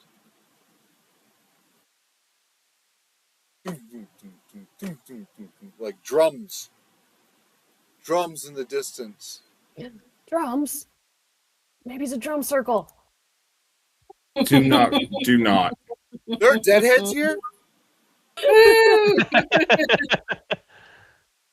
I will start pulling my drum out, but when I hear the do not, I stop and I'm like, oh, okay. We just fought an undead. Do you think these people are going to be friendly? Probably the goblins that The we were going goblins to do were the dance party. friendly. Yeah. Let's call the drum circle Plan B.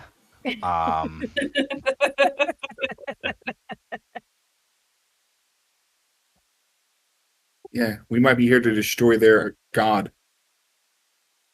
Mm. What? I didn't sign up for destroying a god. Wrong night. They're savage. They could be worshiping an idol. I mean, you really don't like savages. What's the matter, Grandpa? Did you just like have a horde of undead savages turn on you? Like, what is the story with you and savages? One would have been your grandmother. Cool. Your grandmother was a god? Savage. Oh. That's why I'm so badass. And I strut off. I continue strutting forward. I'm like swaggering my hips, like, savage. That's me. Misery savage. Okay. I'm just going to bring up the rear and just let these guys do whatever they want for a little bit. Yeah. I'm just gonna kind of search. If the rubble looks like it's just rubble and there's nothing worth searching for, I would probably move forward towards the sound of the drums. Actually, I think I would probably keep along the forest line and kind of stay undercover. Oh, okay. So Being hyper vigilant because I do not want to be a chew toy again. yeah. So you want to test your luck with the stealth check again? It's been working so well for you. New dice. New dice. All right, let's give this a roll. Nat for 28. There we go. Okay. How much distance between yourself and the rest of the party are you willing to safely risk in order to spy ahead? 30 feet. I want to be able to run back. I'm assuming you guys are coming over to the forest edge with me. Yep. Like if you guys Yes. come over Yep. to here, and then I'll just kind of move forward along the edges.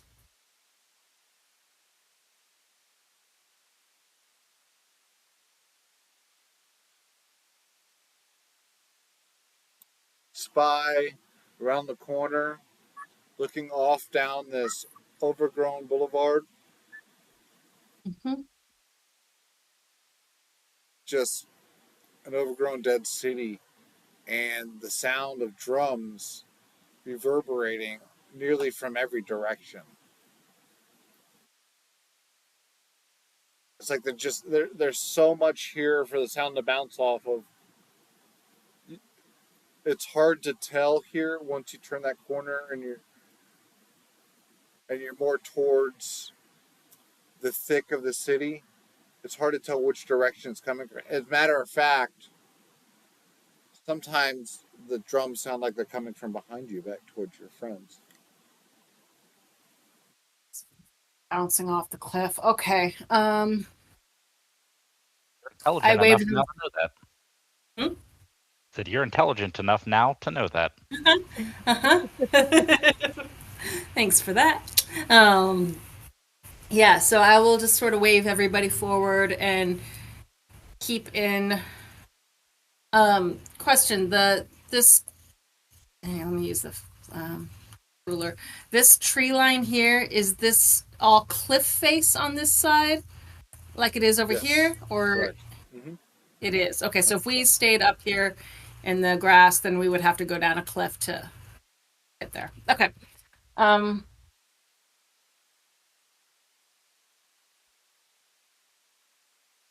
guys, which way do you want to go? I told you I'm going to allow you guys to make these decisions. Brooke? Goss? Goss, you're the ranger. Which way do we go?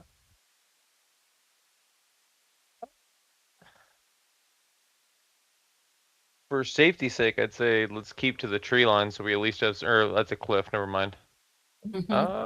Crap.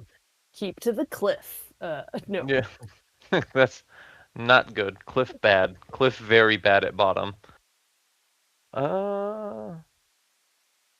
Why don't we just start walking down this long corridor Yep. thing? I would argue against that. Let's move between buildings and not be highlighted.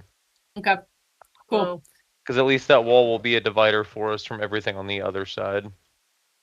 Okay. Yeah, so then I will take point and head this direction and eventually kind of head, forward and probably into this area. But we'll start by getting over to here.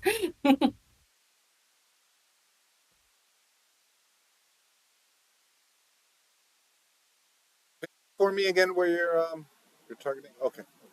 Yep.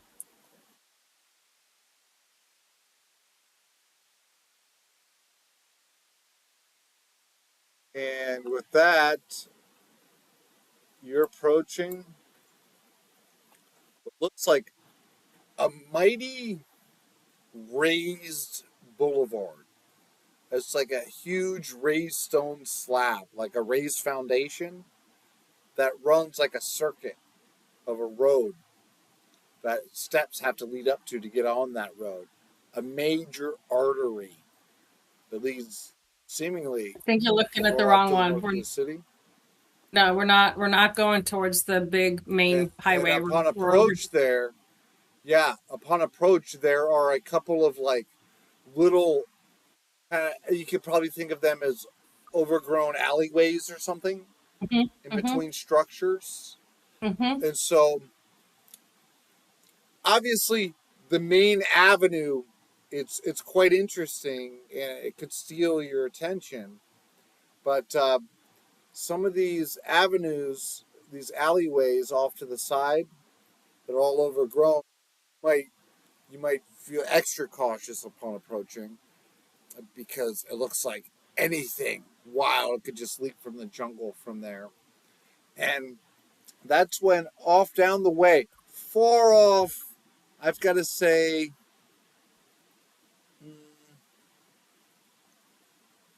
far off in the distance, you start hearing like a chanting sound going along with the drums. Yeah, it sounds like there's some type of hippie drum circle. Maybe some type of ritualistic stuff similar to Dungrunglin, or it may at this point in time make you kind of like once you touch fire, you're not going to be quick to touch it again. Like a kid touching a stove for the first time. And down that avenue, you see what looks like a group of buildings that have this wall, this overgrown wall that's got to be maybe like head high down that particular overgrown alley in question that you have interest in.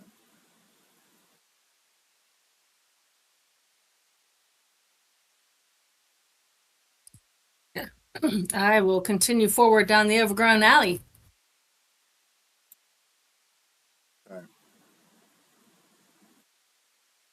There, upon approach, is a sea of colorful fauna. Pink buds, yellows and purples, and reds and blues and greens and yellows and pinks. And it looks like you're going to have to chop your way through there if you're going to get through it comfortably. There's like a viney overgrowth underneath the leafy foliage, and it's stubby and like cypress knees and whatnot, large and annoying and out of control. The growth has been out of control. Goes up to about the knees in that alleyway. So the going is going to be tough. If you're going to move just normally through there, it would be less than like it would be more difficult than difficult terrain. If you try to hack your way through there, you might have easier time. Are Um, these buildings Chopping totally wood such collapsed as well? Oh yeah, they're just as ruined as everything else. Is it easier to run across the ruins? Oh, looking at them, they're certainly not structurally sound that way. do you still have my flamethrower cannon? So I mean, we can burn our way through if we needed, as long as everything's not too dry and not going to cause the entire city to go up in flames.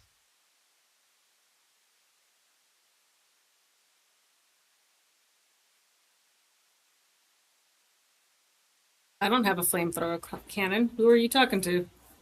No, I said I have a Oh, you flamethrower do. cannon. Oh yeah. Okay. All right, you guys. Do we want to hack through the woods or go up the central pathway?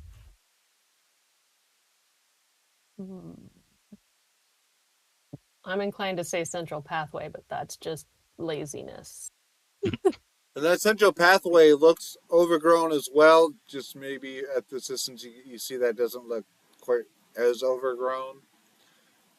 Is there concealment from the upper the main pathway? Like, is there trees and stuff on either side, or is it like you can clearly see it if you were in the city? Good question. It looks like you'd be sticking out like a sore thumb. Yeah, I'll speak up. We do not take the central path. We don't want everybody to know we're here. Yeah, that's Okay. what I was getting ready to say. Well then, let's start hacking our way through the alley.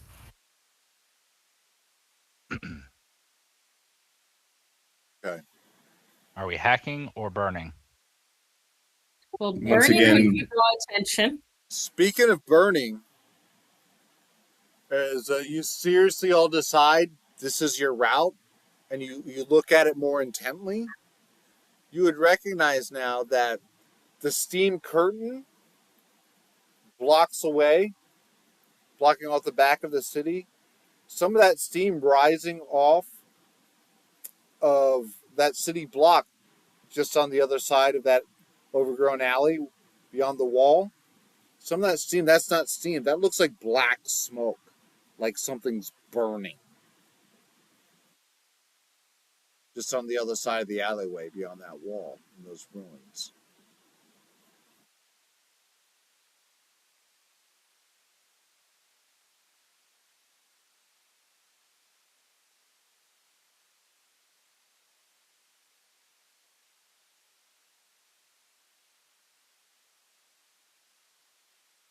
So, okay, with that, misery, you start hacking away, correct? Mm-hmm. Excellent.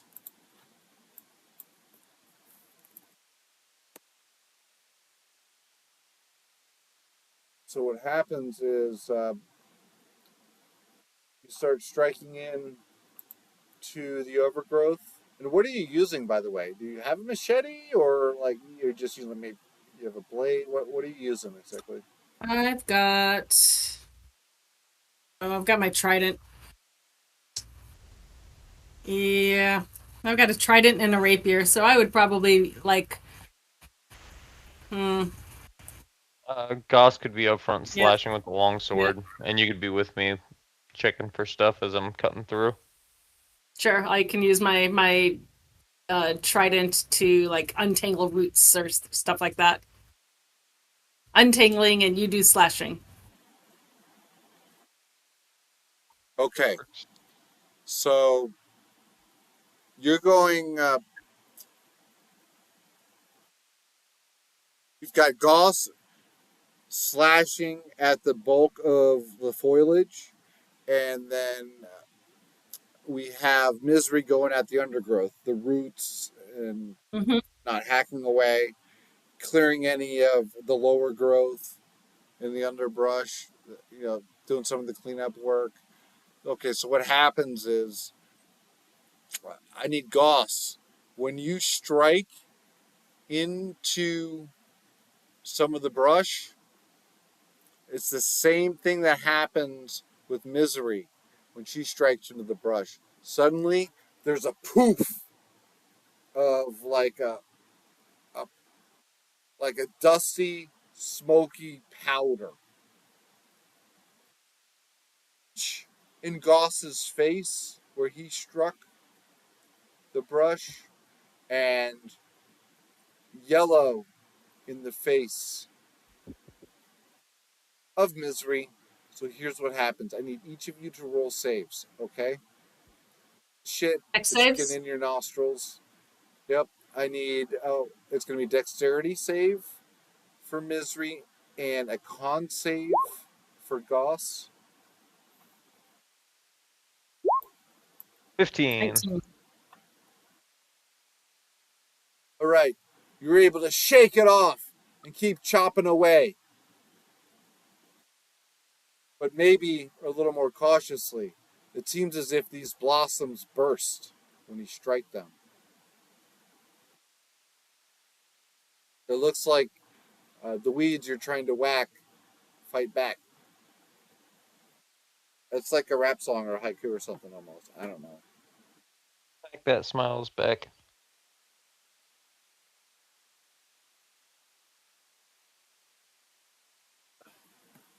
Anyway.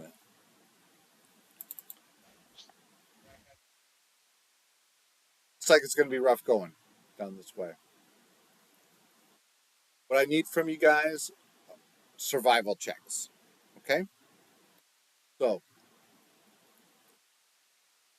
survival checks. Everybody roll survival. I'm going to allow Woohoo! those that are Nat 20. proficient in survival to roll at an advantage.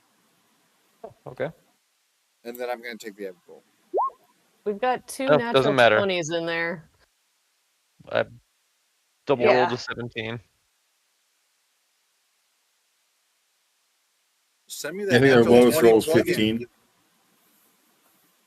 15. Neither one of these was Goss, so we don't know who has that. Hmm? The Nat 20 plug-in that Goss uses. Oh yeah, wasn't me. Yeah. I got a natural 20, and it looks like Prut got a natural 22. Yep. Sorry, I just got back. I was getting the dog in. Ooh, 7. God. Well, good thing we Right. have Damn it, two Misery. natural 20s in the group. No, she has proficiency, it looks like, with it. Oh, She gets to Advantage. roll advantage.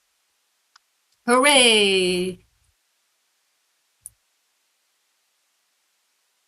Okay. Oh, that's much better. 22. There we go.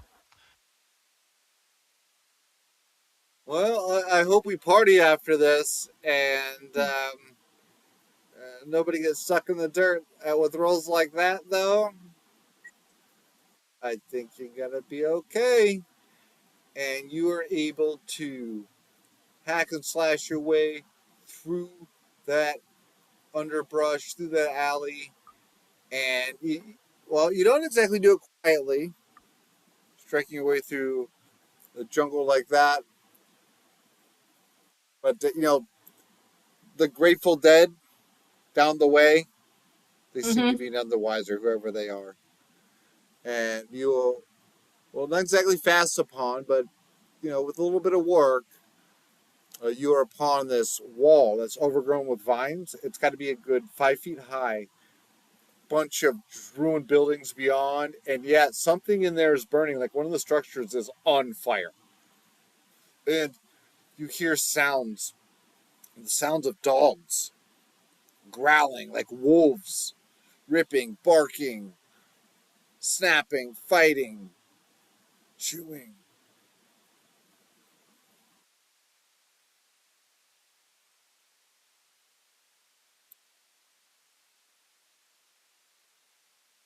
Who's the tallest? Oh. Oh, Paruk, you can Probably. leave, right? Can you just jump and like peek over the roof, over the wall? I can climb up the wall. Oh yeah, monk. Walk up the wall. Monk with spider Gus, boots. So, Gus is 7 foot, so oh, you're taller than everyone. yeah, by a lot. Yeah, to peek. What's over there, boss? How tall is it? The 5. roof? Oh yeah, my head's already over it. What wall?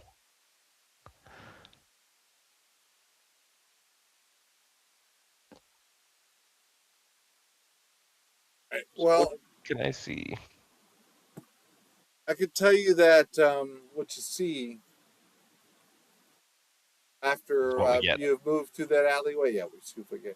After you move through that alleyway, by the way, I would say like to retcon DM side, maybe like after how well you guys rolled with a couple 20s like that, uh, you probably realize that smashing your way through, just carving your way through that alleyway would have probably popped off more of those puffballs. So you probably decided to move more carefully down the way. That way, you had to do less choppy, less saving throws.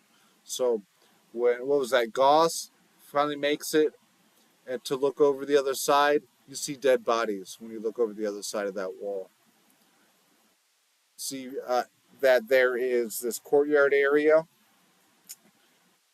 in the middle of all the buildings and all the ruins, and you see it probably from your perspective, just passively. You probably see two corpses.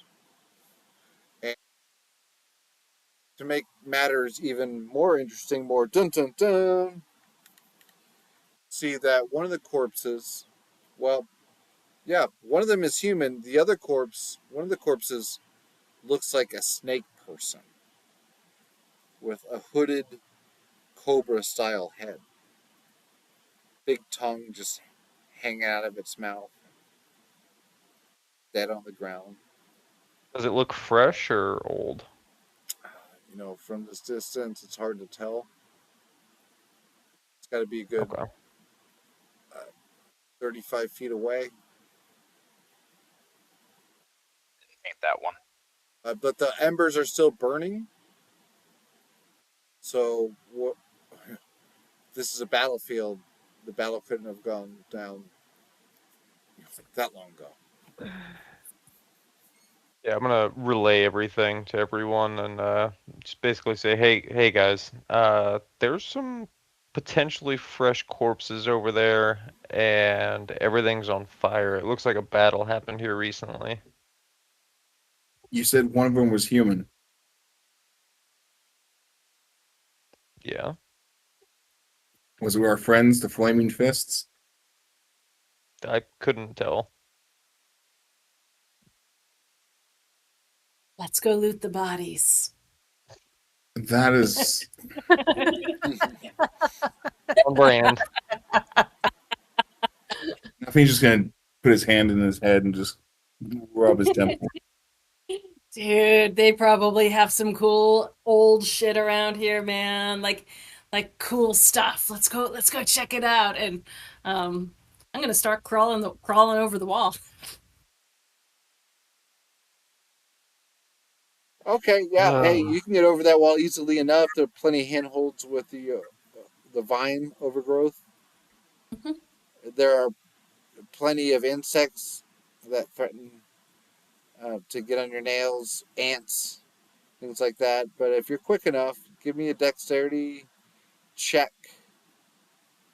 You might be able to get over unhindered. Maybe, maybe make it athletics or acrobatics. Okay, that's better. Acrobatics would be better. 15. Okay. Yep. You were able to just kind of flip yourself over, no problemo. Taking the forward ground once more. You land in a bunch of underbrush that goes up past your knees. And there are insects in the air, chirping, the heat of the day on your brow, and you can smell whatever's burning in the air. It, And I see which of the buildings in particular is on fire, or whereabouts are the bodies? Like, are they just right here in front of us? Are they more like up here in the center? uh, once you get say we're like, I'll utilize this token as if it's you. Okay, the rest of the party is kind of back on the other side of the wall. So say you're like right here. Mm-hmm. Hold on, come on. Why is this? Well, let me double check the settings on this map real quick. Just a second. Done. Let's fix that. Okay. So say you're like right here. Mm-hmm. You would you would see just a couple dead bodies right about here. Okay. Human, and upon approach, I mean, you could probably spot a snake person as a snake person, even if you saw it a mile away. It's not exactly what one might call an ordinary dead body, if there was such a thing as an ordinary dead body in Darkness of our lives. So the smoke from is coming from further beyond in the courtyard area, Mm-hmm. and there is this stench in the air when that burning smell gets to you. It doesn't smell like the burning of like a building or a structure fire. It has this foul scent to it, wafting in the air.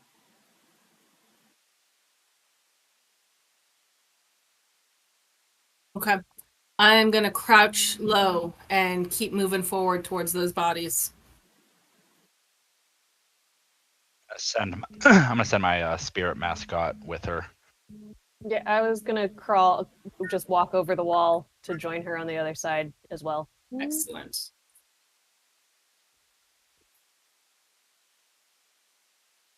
The monk and the rogue.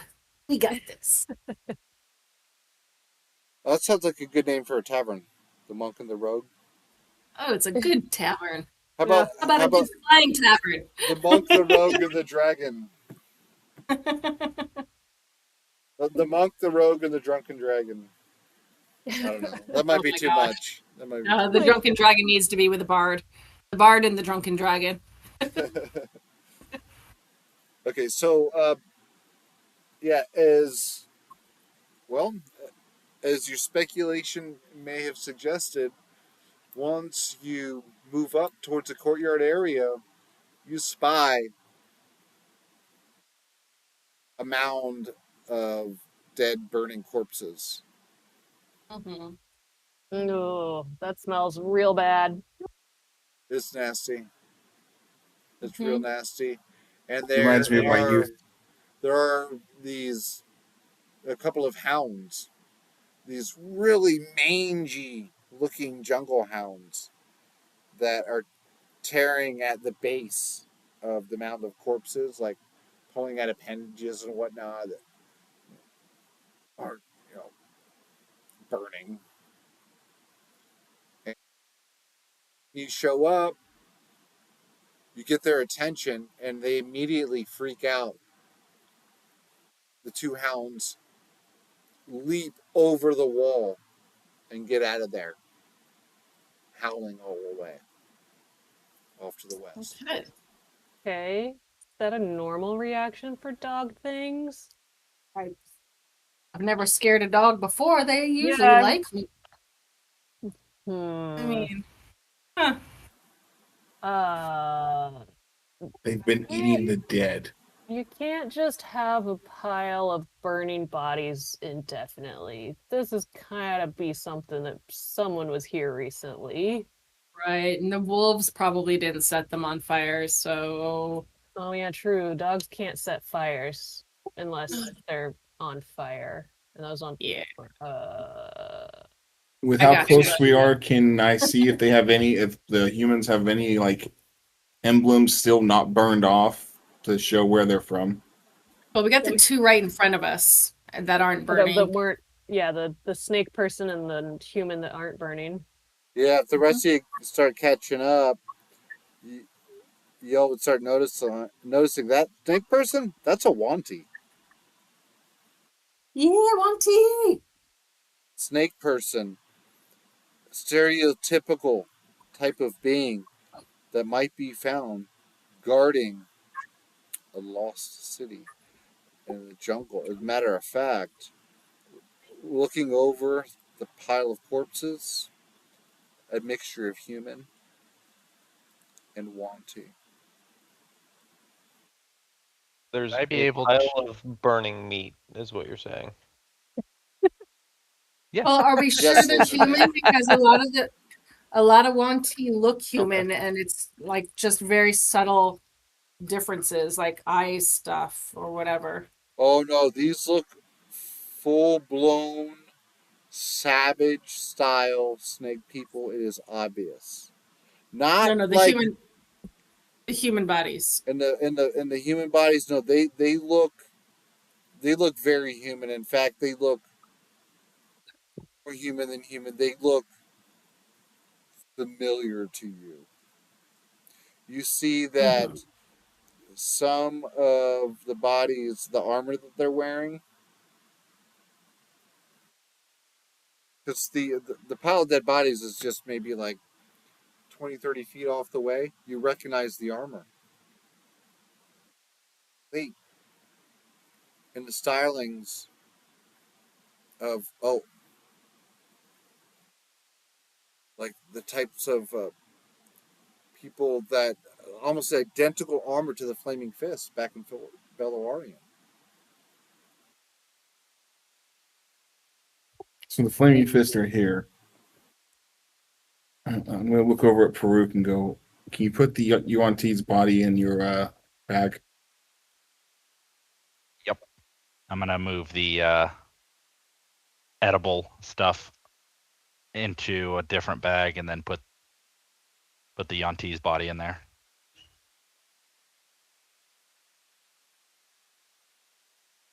And then as I'm gonna kind of walk around and look at some of what's left of the architecture. Do I know anything about Yanti's like architectures to know if this is maybe one of their cities originally?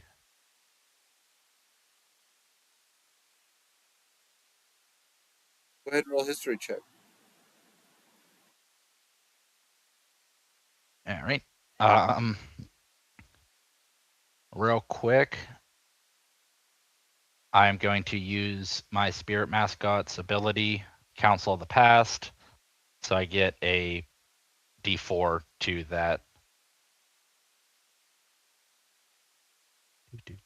History. Not that I needed it. Nat 20. So, oh no. Mhm. Dang, man. You know what? I'm gonna give me some of those planar dice. Just because. Okay, darn, it wasn't a 30. It was only 28. Only. All right, so you recognize these to be, while yes, they are ancient dwellings, Mhm. they seem to be rather normal and very, very well, very, very humanoid in nature. Not so much something that you might expect normally. These these stink people, whoever they are, these do not look like their dwellings.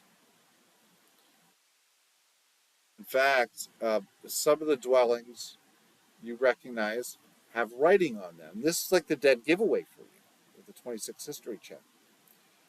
And it's more like etchings. And the etchings you recognize, you can't read the language, but you recognize the language as an ancient dead language known as Old Omuan. Kind of like if you see Latin, you probably can't read it, but you might recognize, oh, that might be Latin, right? And you know that ancient Omuan, human.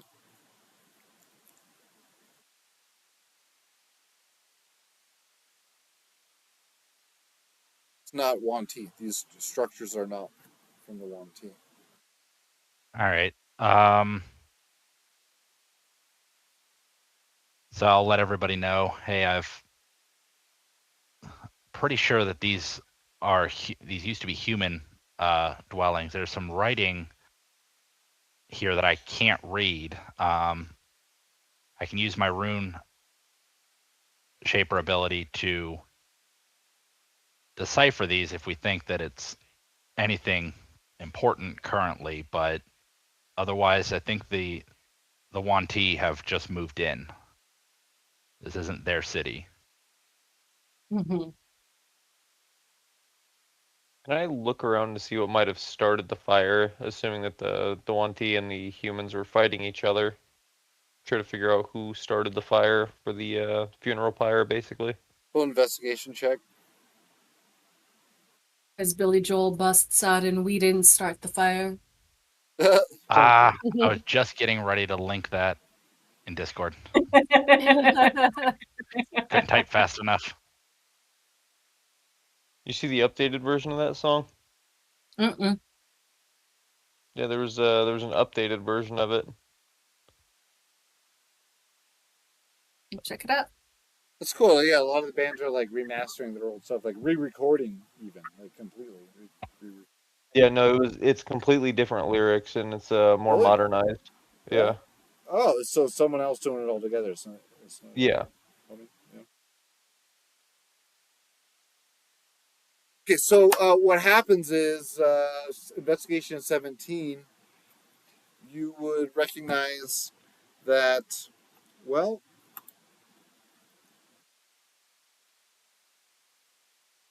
a battle went down here, and this was a campsite. It looks like it was a campsite for the humans, and they must have been attacked.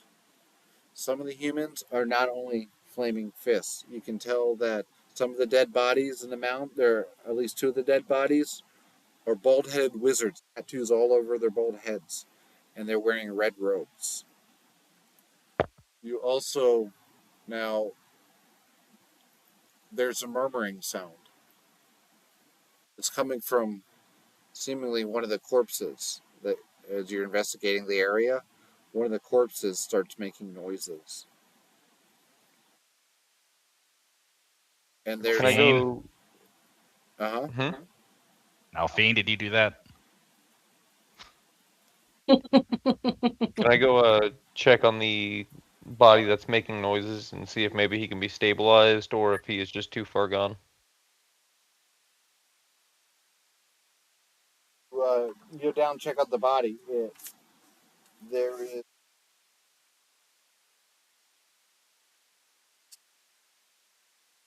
he's wearing it's like a red tunic trimmed in gray, sleeveless. He's bald, bearded, and the corpse, the quote unquote corpse, rolls over like a man rolling over in his sleep. He's wounded. He's got wounds that have clotted about him. He gasped. Maybe you gasp as well. It seems as if you have found a survivor. Hey, good sir, I'm in need of healing. I'm gonna go ahead and use another charge of my healer's kit to try to help him out. Okay. That's 1 hit die +2.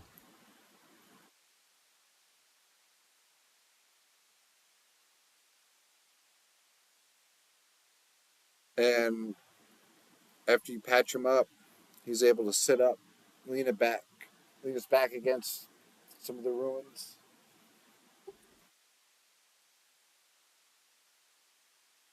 And that's when he begins to lore dump. He says, I was here as a squire to the Flaming Fists, an apprentice to the Red Wizards, who come from beyond this world. Picked me up at one of Marky Mark's towns.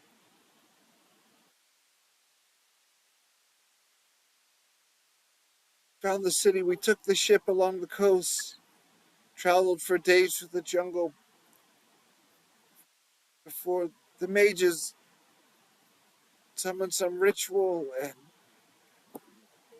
next thing you know, we're traveling to the city. We made camp here. These damned Wanti attacked us, killed us all. We took a good amount of their numbers, it seems. Damn Wanti. No match for their ambush.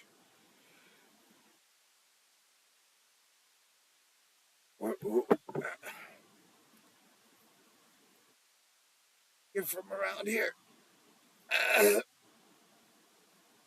Who might you be? My name is Orvex. Yeah, I'm Goss. I'm traveling with my friends. We're searching for something to the best way for me to say this. Help break a curse, maybe? Might you know where something like that might be?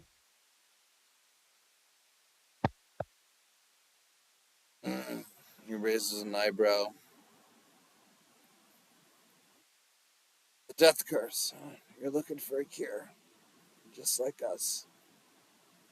Great minds think alike, huh?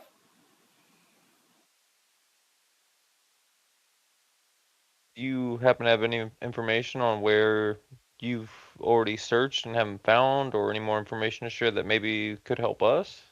Well, there's the red mages that held tightly the esoteric knowledge of the city, the secrets that allowed us to come here. But to my understanding, and working under them through this expedition, we are in search of the shrines of the false gods that were built in this city after Uptau, the father of dinosaurs, banished the people, severed them from his grace. And so, the people of Omo, thousands of years ago, they turned to these entities, these trickster gods who fooled them to worship, and 9 shrines were resurrected around the city. Shrines after a great, dark, powerful entity slayed these trickster gods and put them in a tomb somewhere in this very city. A tomb where it is said the soulmonger artifact that is the guiding force of the death curse is thought to rest. The only way to open the tomb, wherever it may be within the city, the only way to open it is with the key. And there are 9 of them, 9 puzzle cubes, one for each of the trickster gods. And we're in search of these trickster god shrines that are just supposedly allegedly scattered throughout the city. So we could rummage and recover a puzzle cube from each one of them. Have you managed to get any of these before you're attacked? No, we've just gotten here. Set up camp for the one. Could be watching us right now. You're not safe here. None of us are safe.